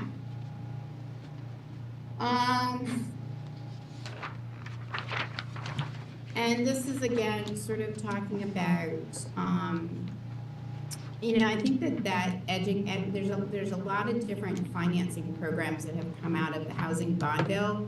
So to be able to educate the trust and the town in general about how they could use those different programs, I think could be helpful to facilitating more housing development and attracting developers into the community. And I feel like there is more land at Island Creek, and that's probably a place to focus on. And I know that there are some properties that are being looked at that might be partially conservation and perhaps trying to put housing and sort of share the campus, if you will. So a lot of it is about education and learning about the different resources. So if a developer comes to you with an idea, that you'll be able to talk about what the possibilities are. Both what the community has for funding, whether it's, you know, community preservation funds or housing trust funds, or what potential state programs might also be helpful. And that is it. So that's all I have. It's a pretty dense report. There's a lot of, there's a lot more research in there. So I'm happy to answer other questions if you have them. Do any board members have any questions? Go ahead, Brian. I do. Thank you. And Dan, thank you and the trust members for all your hard work. I know this is a lot, certainly a great deal of things going on behind the scenes, and thank you. Question for Lynn, and I'm glad you raised the ADU zoning that's coming up next year, the Commonwealth. Yeah. Can you maybe forecast or help us understand how that's likely to impact, presumably for the better, our housing needs under the trust initiatives or the trust goals? I don't believe that there is an affordability requirement under it. You can't force someone to do affordable units, but you can certainly ask politely and perhaps provide support. It's my understanding that the guidelines are going to be coming out by February. That is what we've heard from the state. It'd be interesting to me to see if anyone's gone into the building department in Duxbury to inquire as to whether they're interested in doing it. It could increase the supply of in-law, units and homes. It just, it's not going to take away the fact that somebody needs to be able to have, working septic, and so there's still a lot of underlying infrastructure rules that are going to be impactful to the community. But it could be a very good tool. I think people are afraid they're going to get hundreds of units. I mean, if you get a dozen, that would be like pretty amazing, because it just increases the housing choice for people, and it could help if somebody wants to even move into, an elder wants to move into the in-law and then rent out their house. So it will have a small impact on the community, but I don't see it. It's taking some of the impediments to trying to add on accessory dwelling unit away, but not all of the rules that one has to follow to get a building permit in the community. Okay, thank you. Anybody else before Yeah. I just want to add, it allows them to do it by right, but it doesn't take away like a setback, like the dimensional requirements. Right. And that's part of what the guidelines are going to come out, so every town can customize their own bylaw. So I have a question, probably mostly, maybe it's mostly for Dan, maybe not. Is there an impediment presently to the Housing Trust hiring some sort of administrative support or I wouldn't say there's an impediment as much as it probably fits into the town's plans over a more intermediate term, rather than right now. Given the fact that a lot of the things that we talked about there would really fall into the planning department's role, and we don't have a planning director, so the definition of that role, probably needs to be defined first, and then we can figure out what's left over that a housing administrator, could do. There's a couple of other ways of looking at that too. Other towns have housing administrators on a part-time basis. Could we share that with somebody else?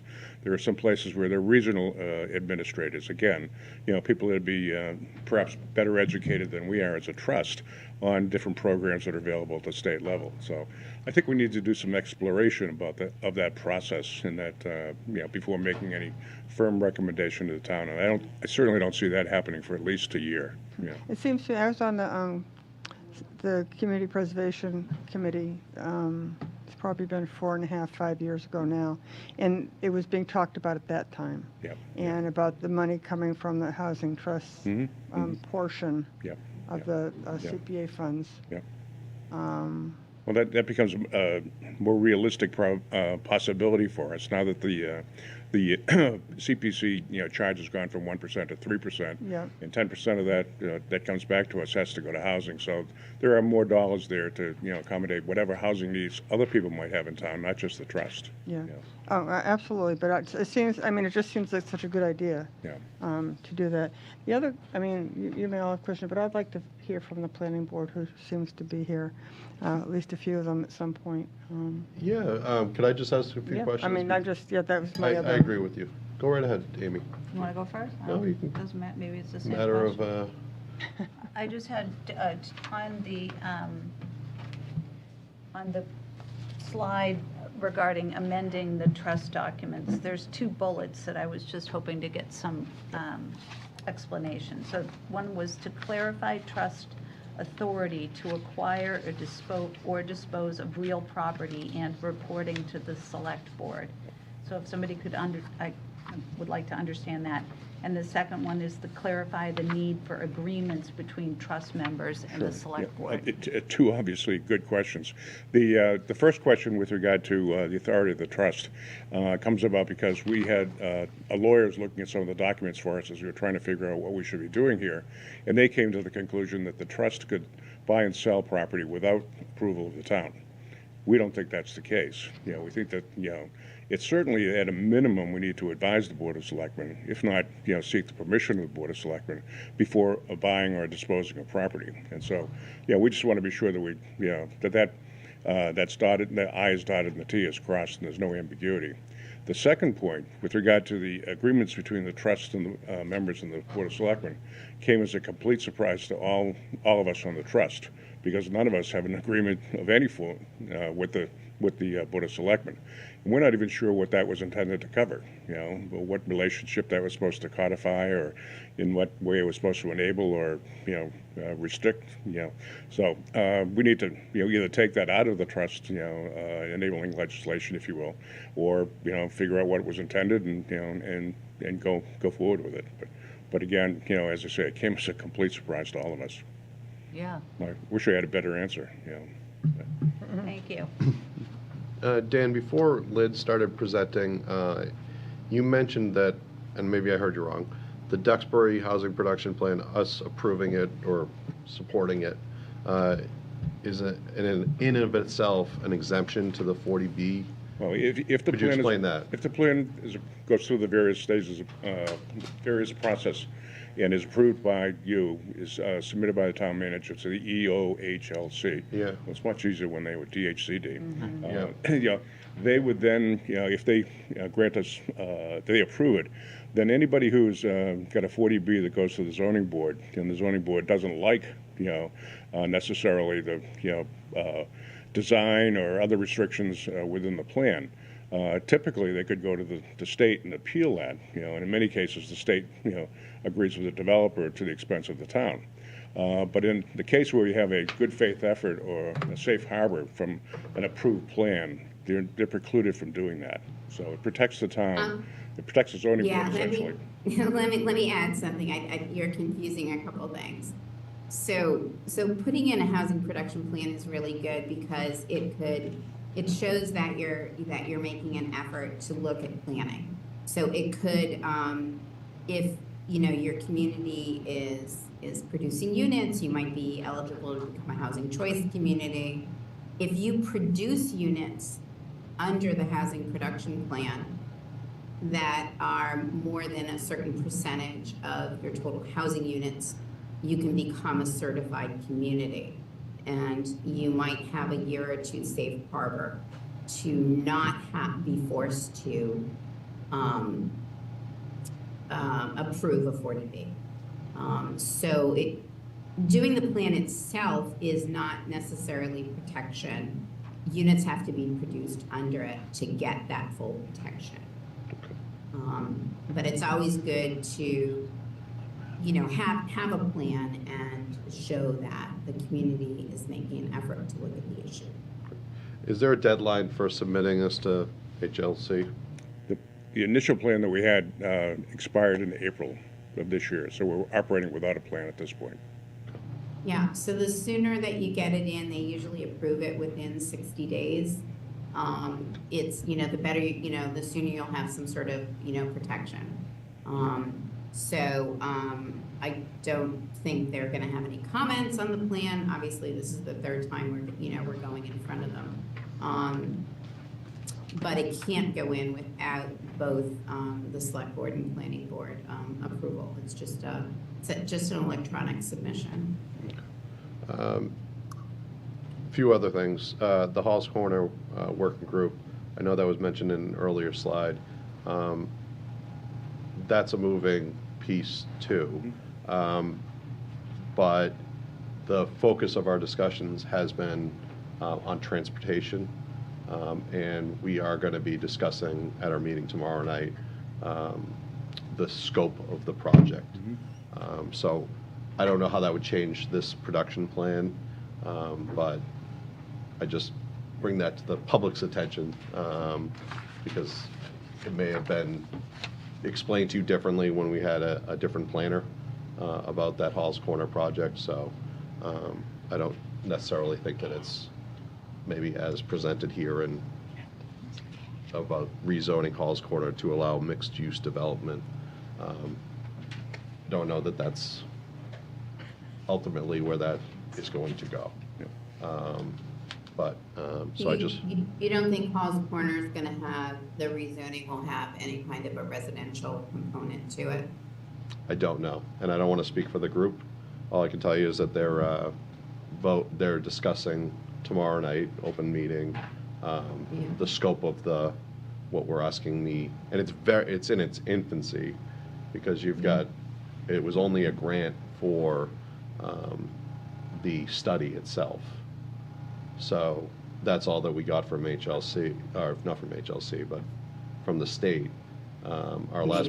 Maybe is it a mass housing planning grant or an MHP? Correct.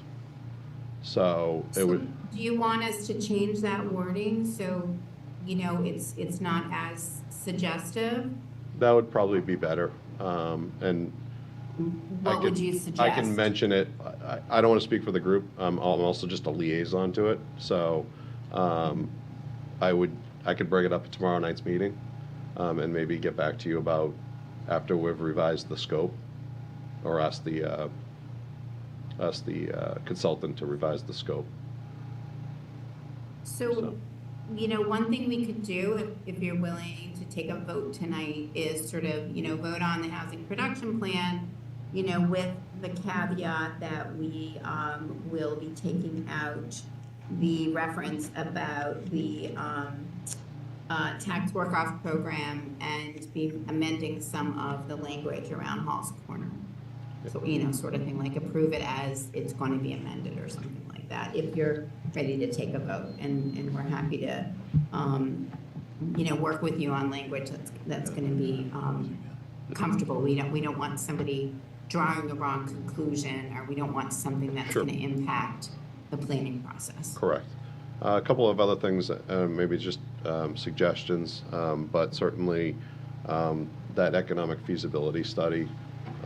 I know it's been discussed by your group, wondering why that's not in this plan.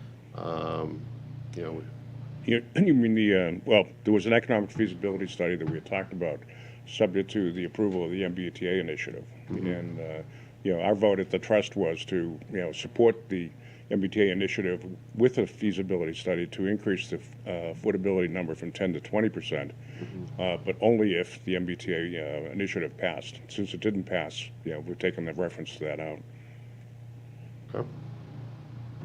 Okay. The other thought, and I don't know. That was the fiscal impact that would have increased the. Okay, got it. Yes. The other piece here is, has the trust ever discussed buying down units in 40B developments to increase the number from the 25%? We have talked about that, and that is by reference one of the points about working with developers to reduce the purchase price, and that can be done in a number of different ways, by contributing the land or by taking land proceeds and using that to buy down units. And we've talked a number of times quite recently about the idea that most of the information we have in the reference has been on AMI, average median income, at 80%. Let's get down below 80%. What about 60%, 30%? Those are people there, talk about underserved. There's no one serving them, you know, and that'd be a good place, we think, to use some of the trust capital to buy down units for people at those, you know, very lower levels of income.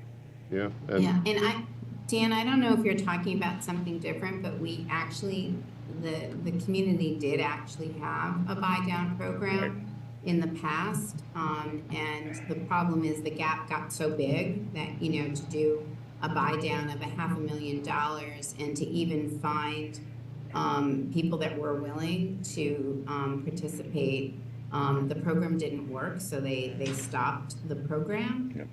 We have actually, I believe, suggested potentially a rent supplement program, which actually could work really well, where you are able to decrease the level of affordability, make the units more affordable by contributing a portion of the rent, thereby almost like providing a rental subsidy. That would definitely be an opportunity. So with regard to home ownership, I know that the buy-down program didn't work really well to make home ownership units more affordable. You could look at rental subsidy to lower income levels. But I'm not sure that, and that I guess is sort of buying down, you know, units to, you know, take a market rate unit and provide a subsidy so somebody affordable could live there. But I wasn't 100% sure of what you had in mind.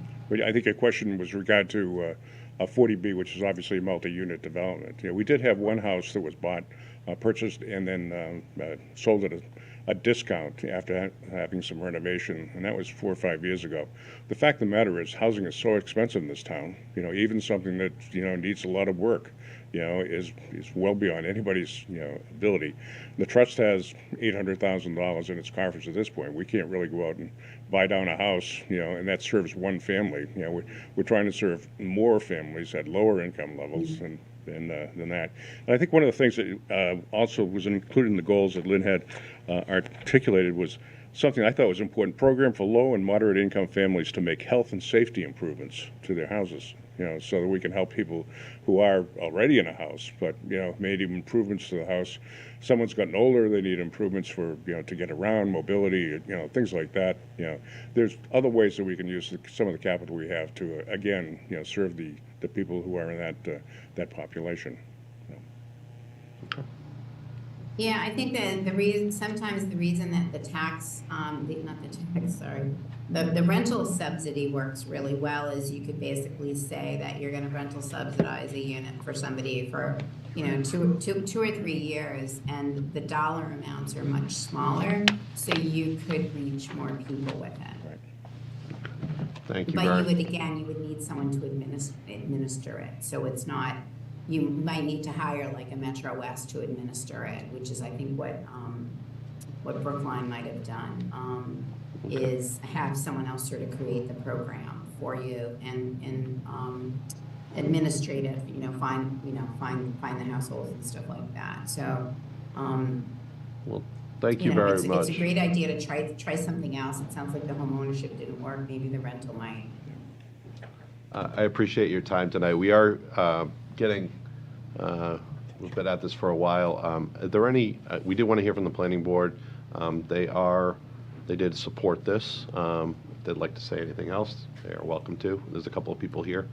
Okay. They support it. For the record, Mr. Chairman, I see nodding heads. Yeah, that's fine. Bearing in mind we are getting a little bit late here, does anybody have any questions that they want to raise tonight, or I would also just suggest you reach out to Mr. Coughlin. He could probably answer some of them as well. All right, no questions. I move that the Select Board approve the Duxbury Housing Production Plan dated August 23, 2024, for submission to the Executive Office of Housing and Livable Communities, EOHLC, as amended. Second. All those in favor? Aye. Aye. All right. Thank you very much, Thank sir. you. Thank you very much for your help. Appreciate your help. Thank you Appreciate it. Thanks a for lot, your Mr. time. Sweet. Thank you. Congratulations. Thank you. Oh, this is where I meant to be. Well, that dovetails nicely into our next discussion. We have a discussion with the MBTA Communities Working Group, and I'll let Brian take it from here. I know they were seeking some direction. Yeah, thank you, Mr. Chairman. I see that Steve, Tag, and Carl are all here. Thank you for sitting around for a couple hours. Appreciate your patience. As liaison to the MBTA Communities Working Group, I was at a meeting the day after special town meeting with this group, and we were pondering our fate. So there's plenty that this group, a bunch of talented people, can do in the event the town at some point decides to do a do-over, or if we get some feedback from EOHLC that changes our mind or that sort of thing. So to assist the working group in assisting us, because we appointed them to do some work, and they spent tons of hours, lots of work that we sincerely appreciate. The discussion tonight was, to a certain extent, maybe a short post-mortem of special town meeting, but more importantly, direction to the working group as to what, if any, tasks the group should be pursuing going forward. And Steve Gant, the chair, is here, and Steve, if I can have you go to the mic, well, I'll just have you maybe provide some additional color to what I just said based upon the discussion we had with the group last week. Sure. Thanks. Yes, thank you, Brian. Steve Gant, 265 West Street, chair of the MBTA Communities Working Group. So thank you for the opportunity to address the board. And as Brian mentioned, the MBTA Communities Working Group, we met on November 19th, so that was the day after special town meeting. And we discussed a number of topics that came from the town meeting discussion and the vote. And first and foremost, we discussed what we heard from the voters. Clearly we heard that what the working group had prepared for their consideration will not work for the town. We discussed the possibility of an alternate plan. Should the working group or somebody else put together a plan for allowing multifamily development that may not meet the letter of what the state requires as part of the MBTA Communities Law, but is one that we believe would be both workable for the town and in keeping with the state's goal of enabling the development of new housing. We discussed the current situation. The current situation represents an opportunity to communicate our position to the state. We have an opportunity to express to the state that we as a town have worked very hard to develop a plan that would put Duxbury in compliance with the MBTA Communities Law and guidance. But despite that, the voters have clearly expressed that the requirements of the law are unworkable for Duxbury. So this would represent an opportunity to express what we believe might be workable for the town, even if that would be a plan that isn't in strict compliance with the existing requirements of the law. So that then led to the question of what we would recommend as a next step. And so here we considered that there are a number of unknowns with respect to the compliance landscape after the Massachusetts Supreme Judicial Court issues its decision on the Milton case.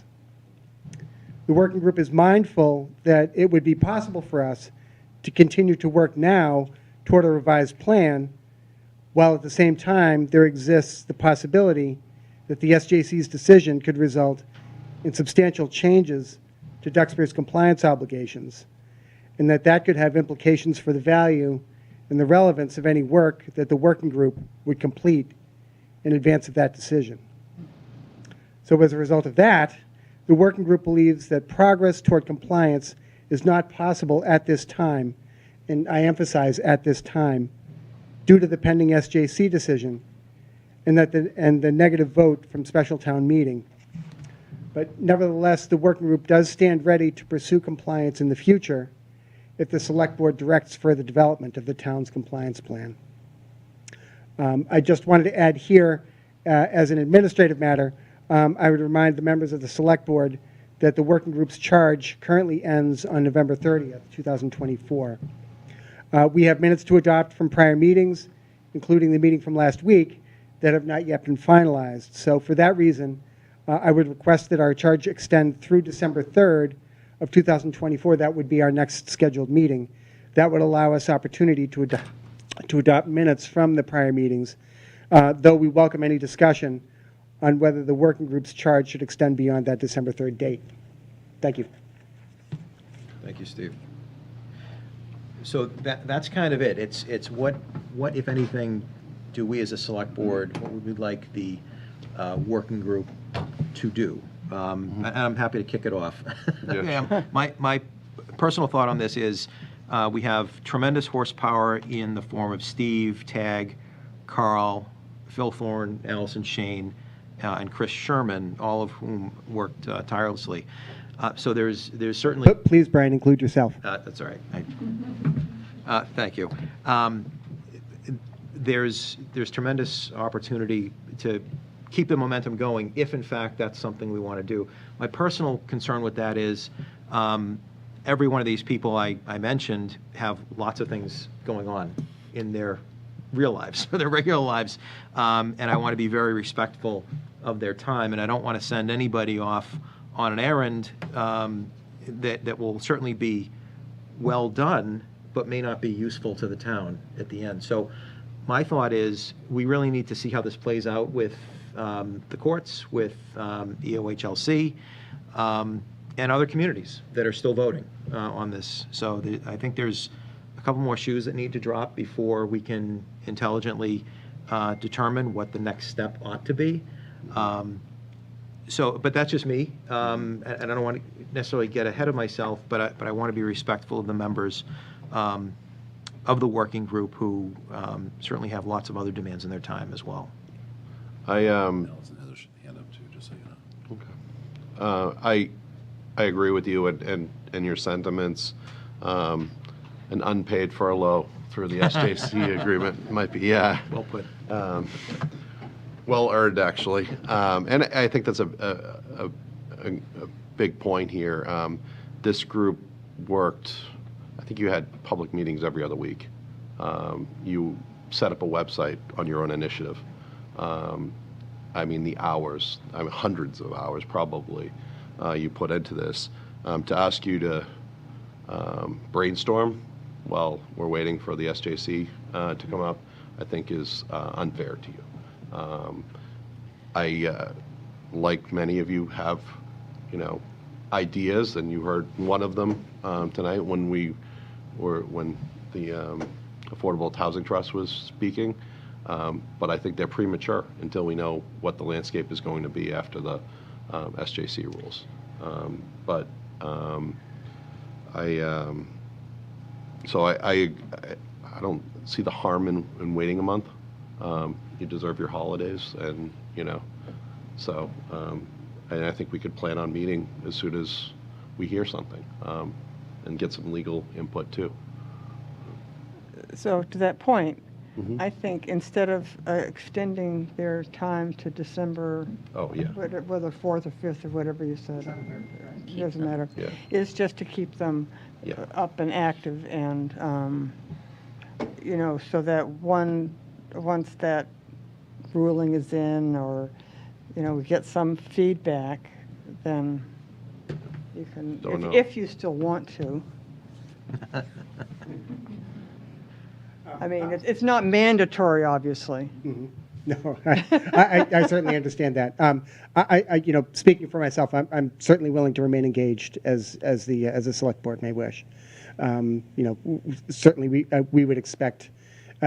We would invite everyone else to offer their own views individually with respect to the degree and length to which they'd wish to remain engaged.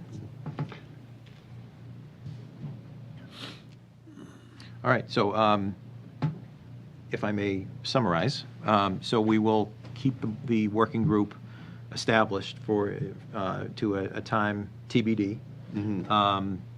No real need for further meetings except for December 2nd, 3rd, for some administrative matters. And then we can regroup once we have a better sense as to where things are likely to shake out. Sounds good. Sound good? Yeah, and I just also ask if you hear anything. I'm not asking for proactive communication with the state, but if you hear anything, it seemed like that letter, there was more to come. If you could send that along to Rainey so that he can let us know one way or the other. I'll be happy to forward some additional information as I hear it. Okay.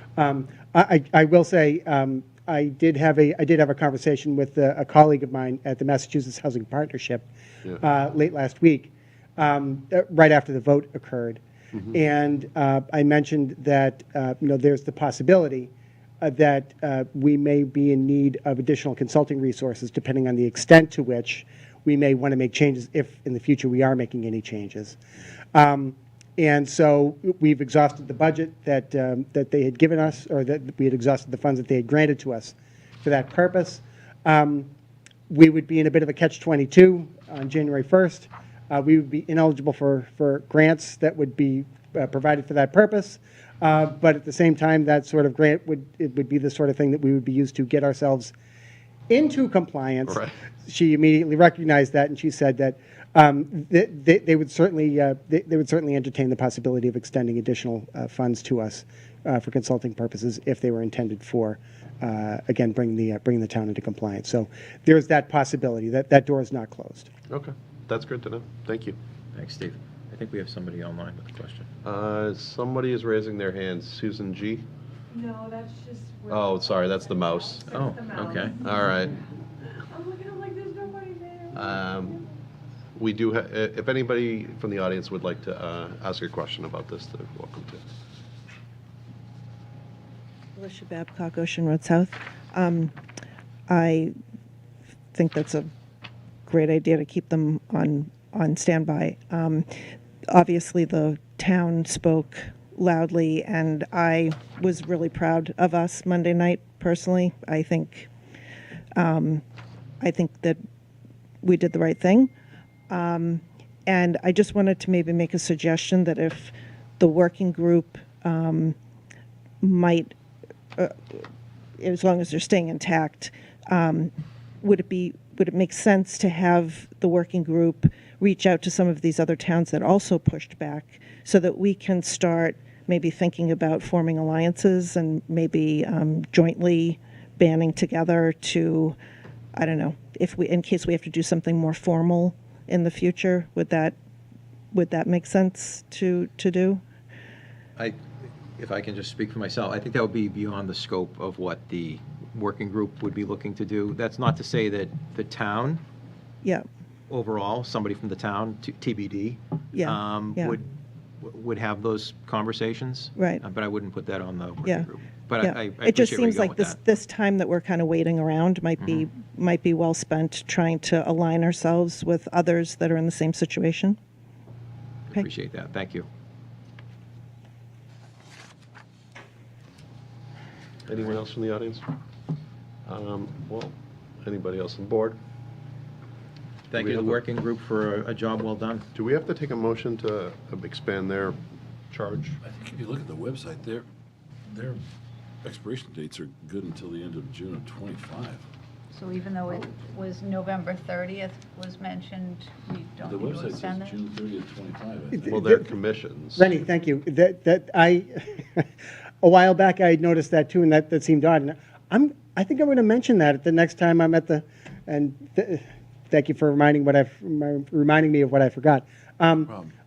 My recollection was that the last time we talked about the duration of our charge, we wanted to make sure that we were extended at least through the town meeting vote on the 18th. Yeah. And that I had proposed November 30th just as a round month-end date for to continue our charge. And I believe that was the vote that that you had taken months ago.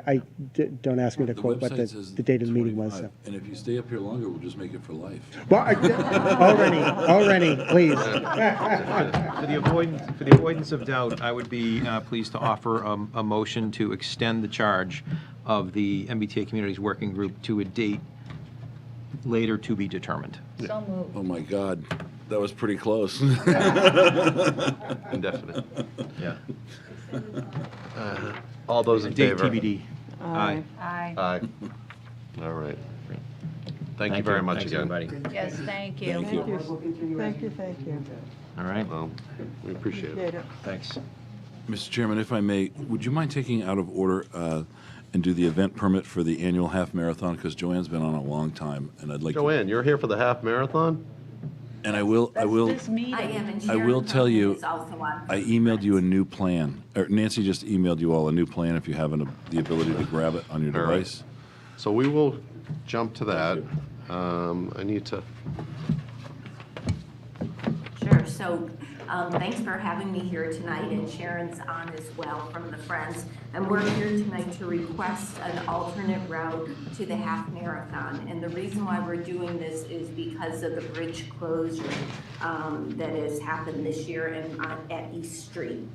So today we met with Lieutenant Jamali, and he suggested a few changes to the route that we had proposed. And we are going to work with the route measurer from the USTA to provide us with the certified route based on the changes that Lieutenant Jamali made, so that we will have a certified race. So we request that you accept the fundraiser as presented with changes that Lieutenant Jamali just sent over on the route. I don't have those Came changes. from I can tell you Rainey. that It in, came from Rainey, yeah, I it came don't from have it yet. Nancy. Here, you wanna look at Nancy it? sent it, and, but I got it from you, Rainey. It's right oh, you up did at- come through? yeah. Oh, What good. time? So, About 10 minutes ago. I'm Brian. Yeah, thank you. I will tell you that the event permit is set up in such a way that they have to have a public safety meeting prior to the race anyways, and they have to adhere to any changes from public safety. This is basically the preliminary, well, it's not preliminary, but the approval here is so they can advertise it in advance. But the actual mechanics and this route, any changes to the route are done specifically through the public safety meeting that we have at the staff level.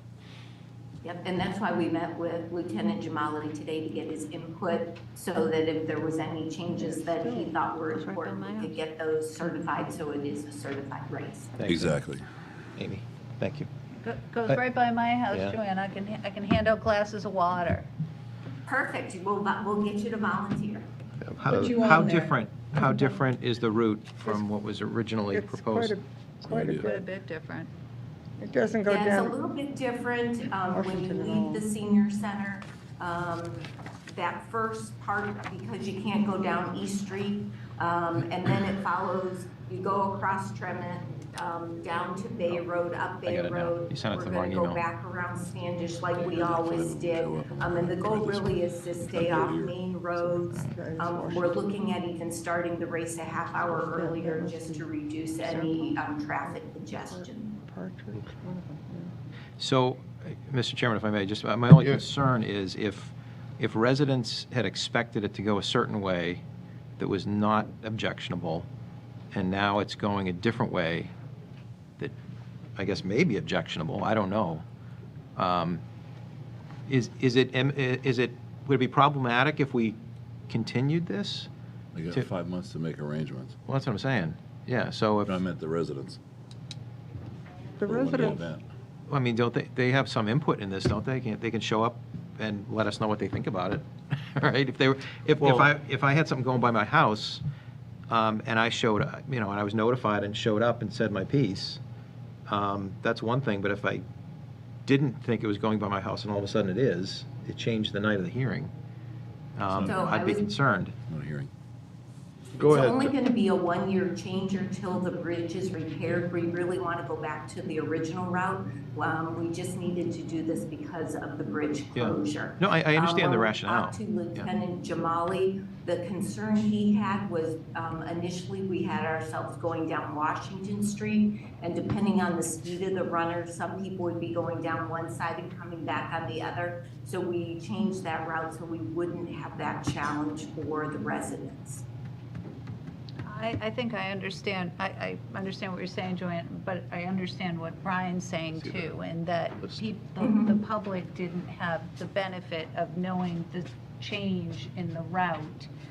And so therefore, we haven't allowed them any notice or time to raise any objection to this route. Is that? Yeah, that's all I'm saying, and maybe there are no issues. Right. but did Go the ahead. residents know ahead of time what we were suggesting the route to be tonight? Nope. No, They right? never do. No, so, Really? This is not a hearing. No. They just come in, apply for a race, and that's it. And you need to run this through, you need to run this by the official half marathon race group, right? This map? We already have, Oh, they approved it? yeah. Oh, I mean, I don't, yeah. If anybody was concerned about it, they would come tonight. I mean, I don't know. But I guess And that's I my think, concern as is, Rainey said, any concerns police, fire would have, would be worked out before the race at this meeting that we have with emergency personnel. Right. To make sure that it's as safe as possible and we meet all the criteria. Joanne, how long will residents be affected? So, you know, they got The this going by their race, house. Usually everyone has to be off the course within 3 hours. Usually runners are off in about 2.5 hours, and we're cleaned up and completely done within 3.5 hours. at the senior center. Yeah. Back at the senior center. Yes, we're usually complete. The last run usually comes in somewhere between 10:30 and 11:15. And that's when we were starting the race at 7:30. We're hoping to move it up to 7 o'clock, and that would ease that time even a little more. Exactly. I don't, Got a question, Chief? Go right ahead, member of the public. Yes, Susanna Sheehan, Powder Point Avenue. I have a really quick question. Are the roads being closed during this half marathon? And if they are not, are the police who do the details know this? Because it has been my experience that in the past, it seems that the police don't know that the roads aren't closed. So cars, there's a kind of a conflict between runners and cars. So the roads aren't closed, and that is why Lieutenant Jamali had a concern on Washington Street, and that's why we changed the route to make sure we would reduce any issues that we would have with people driving at the same time. And also by moving the race up a half hour, we figured we would reduce the amount of people on the road that early in the morning.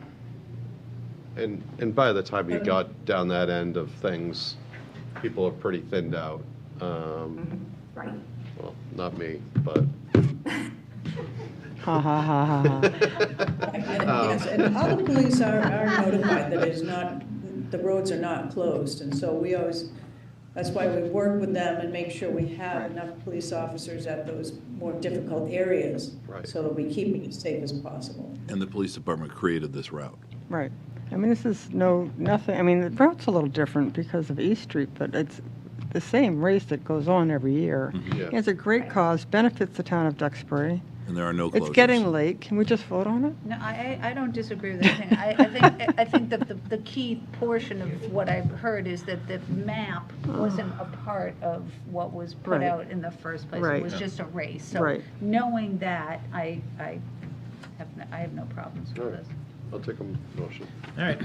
I move that Ms. Sharon Cronin, as a representative of Friends of the Council on Aging, is granted permission to hold the 13th Annual Duxbury Half Marathon to raise money for the Senior Center's programs on Saturday, April 5th, 2025, at 7:30 a.m., ending at approximately 11 a.m., beginning and ending at the Duxbury Senior Center, 10 Mayflower Street, contingent upon the conditions of the permit.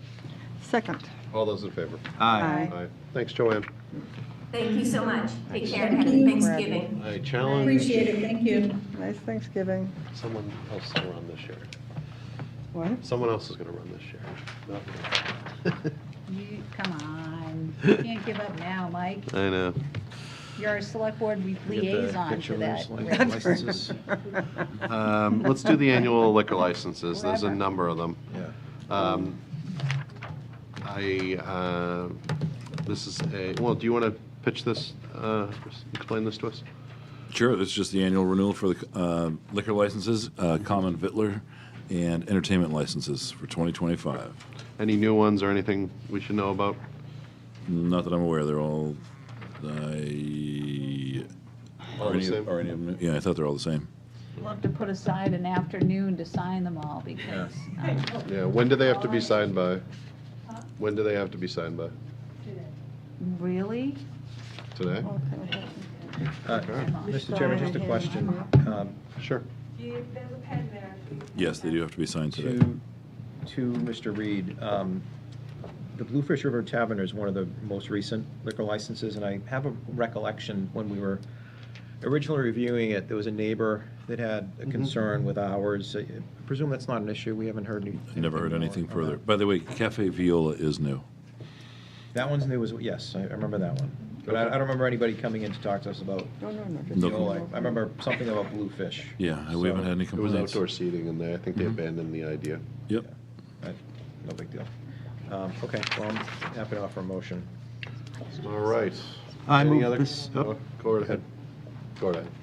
I move the Select Board renew the following liquor licenses and associated common victualler and entertainment licenses as presented on the attached list for the year 2025, subject to satisfactory inspections by the Municipal Services Department, Board of Health, and Fire Department, receipt of all renewal requirements and payment of all funds/fees owed to the town of Duxbury, as well as any additional conditions imposed by the Select Board as the local licensing authorities. And I do not see any additional conditions. Second. Okay. Did you need to read the list or no? I don't think so. I don't think- It's part of the packet, As right? presented. As presented, yeah. Perfect. Do I have a second? I seconded it. All right, all those in favor? Aye. Aye. We also have a one-day liquor license from Sportworks. It's a Snow and Glow Holiday Festival. Sorry to skip over you, Rainey. But No biggie. in case there's Do anyone we have here. anybody on? We do not. All right. I move that Mr. Paul Shiley, as a representative of 42nd Parallel Brewing, is granted a one-day wine and malt license for the Snow and Glow Holiday Festival on Saturday, December 7th, 2024, from 12 p.m. to 4 p.m. at the Sportworks Limited parking lot, 116 Tremont Street, Duxbury, contingent upon the conditions of the license.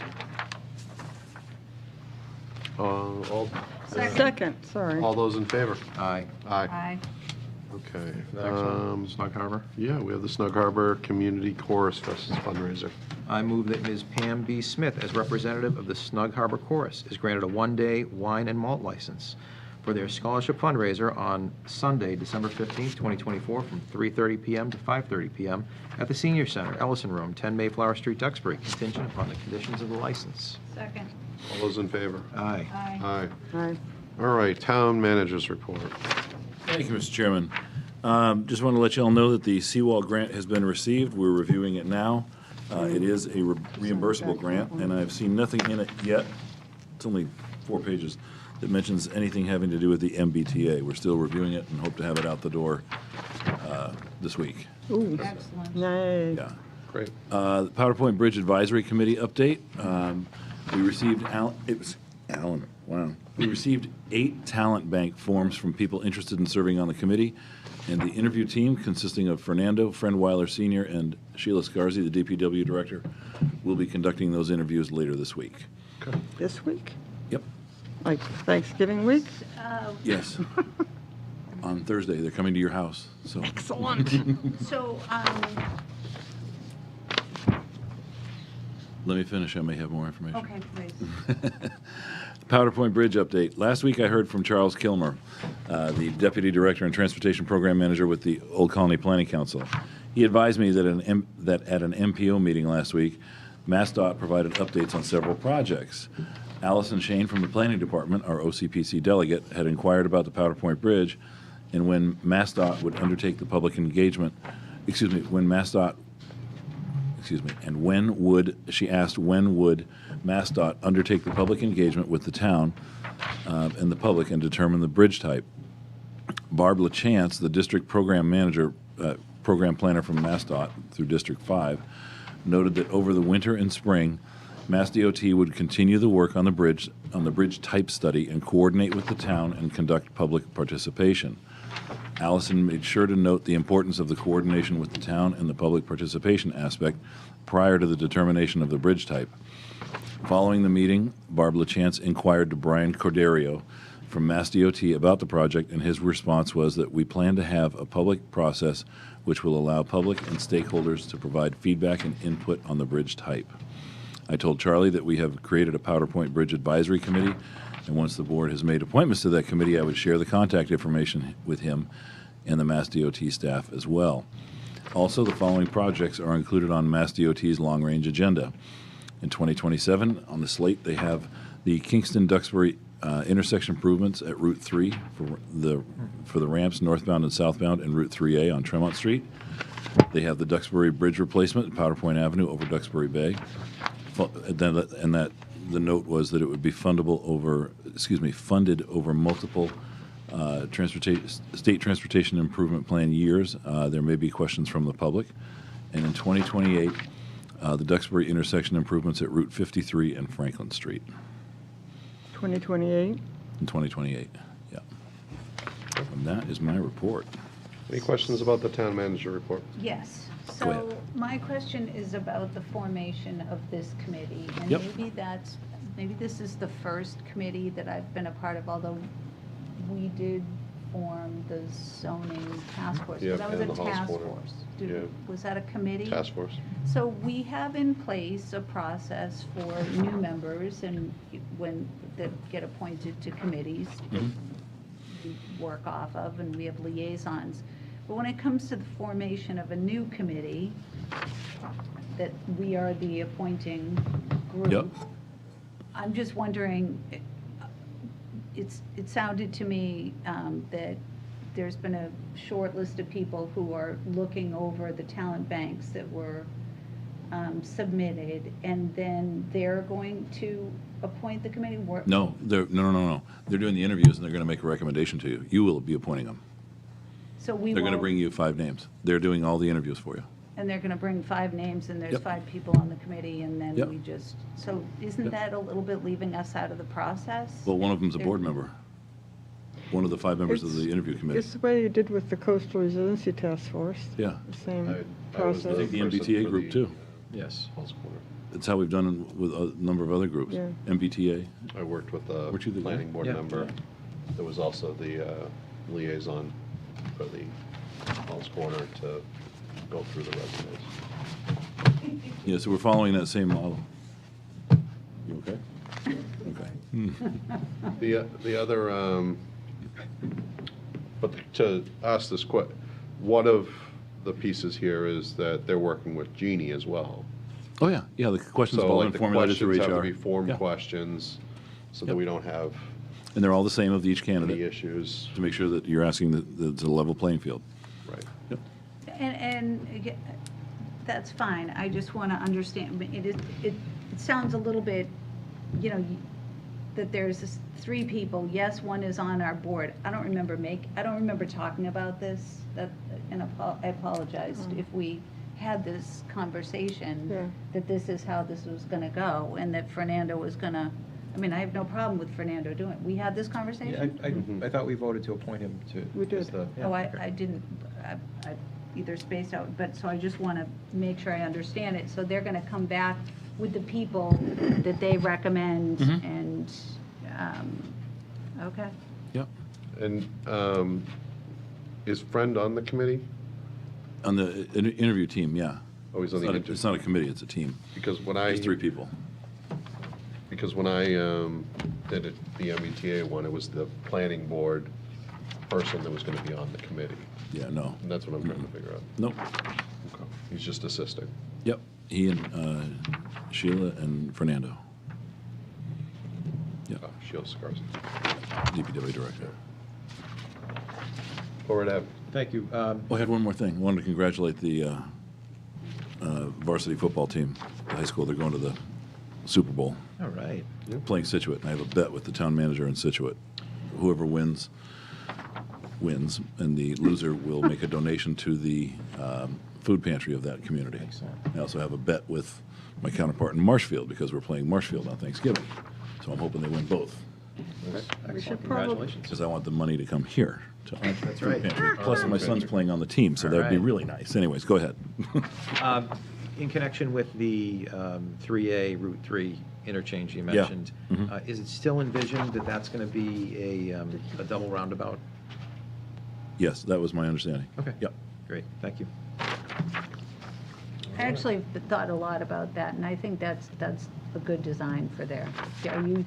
Yeah, no, it took me a while to wrap my head around it and how it would work, but it seems to make a lot of sense. Couldn't agree more. Think about the traffic patterns, especially where it's going from 45 to 25, I think. That helps too. All right. We do have some committee appointments. I skipped over that. Yeah.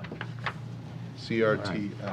No, it Yes. comes after the town report. Oh, I see the liquor license. Yeah, I jumped over a lot of things You're tonight. just like all out of I order. move that the Duxbury Select Board appoint the following individuals to the Coastal Resiliency Task Force for term ending June 30, 2025.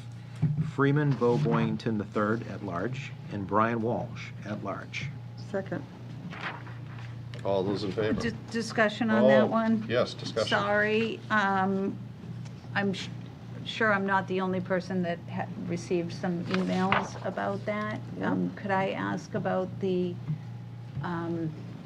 appointment to the Coastal Resiliency? Was that, again, was there a liaison that went through that appointment process? Yeah, So the same okay. process. Okay, I'm just, So, just so for transparency's sake, how many talent banks did we get for those positions? We're still interviewing. Oh, okay. And so there's been 4 or 5. Okay. And so, yeah, these are 2 of the first people we interviewed, and How many spots do you have open still? up to 2. What's that? Up to 2 more spots. Okay. David Amory is not resigned, but he's moving out of town. oh, no. So sad. And, Wow. So, I yeah. didn't know that. yeah, next week. Yeah. So you still have more talent banks, you still have more spots. Yeah. Um, Would you like to apply? The questions that you ask, are those available to anybody? Like, I think that's something like the questions we ask of candidates. Yeah. Are you interviewing, or are you just looking at their applications? I know the answers to these questions, but. We're looking at the applications, calling the people in, and then interviewing them. That's a lot of work. With the same amount of, same questions, the same thing, Goes through HR. goes through HR, the whole bit, yep. So anyone who may have potential conflicts of interest get weeded out along the way? That's correct. Okay, thank you. And I think at least one of these folks is sitting on a committee right now with Fernando on the Water Task Force. The water group. Water Advisory Committee. Bo? Boynton? Bo's on the water. Yep. Is Mr. Walsh on any other committees? I do not believe so, but I have his talent bank form right with me if you'd like me to look. Okay.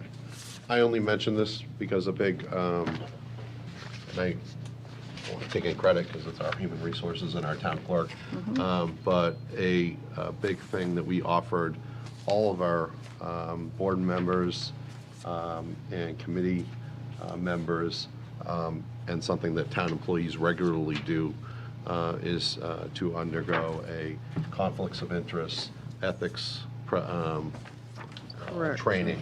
Right, everybody has to And do it. everybody had to do it, and it was offered to people that were on committees, various ways, live and also recorded.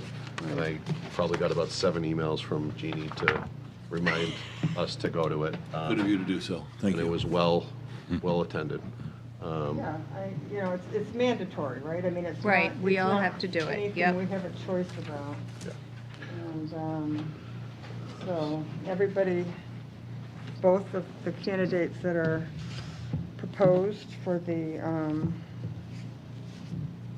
coastal resiliency have been, no, that's not true, because I haven't told you yet, I don't know about Mr. Walsh. Mr. Walsh. But Mr. Boynton's Mr. been on the Boynton's committee. been- Oh, yeah, he's been, Yeah, okay. All right. We have a motion. We do have a motion. We had a discussion. I don't know if we had a second. I think I seconded it. We have a second. You're looking at the, Well, I'm just trying to see if he's been on any other committees I didn't in the recognize town the of name. Duxbury. I don't think so. okay. Well, I don't, I I'm didn't ready for recall the it. famous all those in favor line. All those in Aye. favor? Aye. Aye. We have one resignation, David Amory from the Coastal Resiliency Task Force. The following boards and committees have one seat each. Coastal Resiliency Task Force. One? Well, Oh, we had two. I think there'll be two. Okay. All right. So, The following boards and committees have one seat each. The Duxbury Cultural Council, Economic Advisory Committee, Highway Safety Committee, Municipal Commission on Disabilities, and the Nuclear Advisory Committee.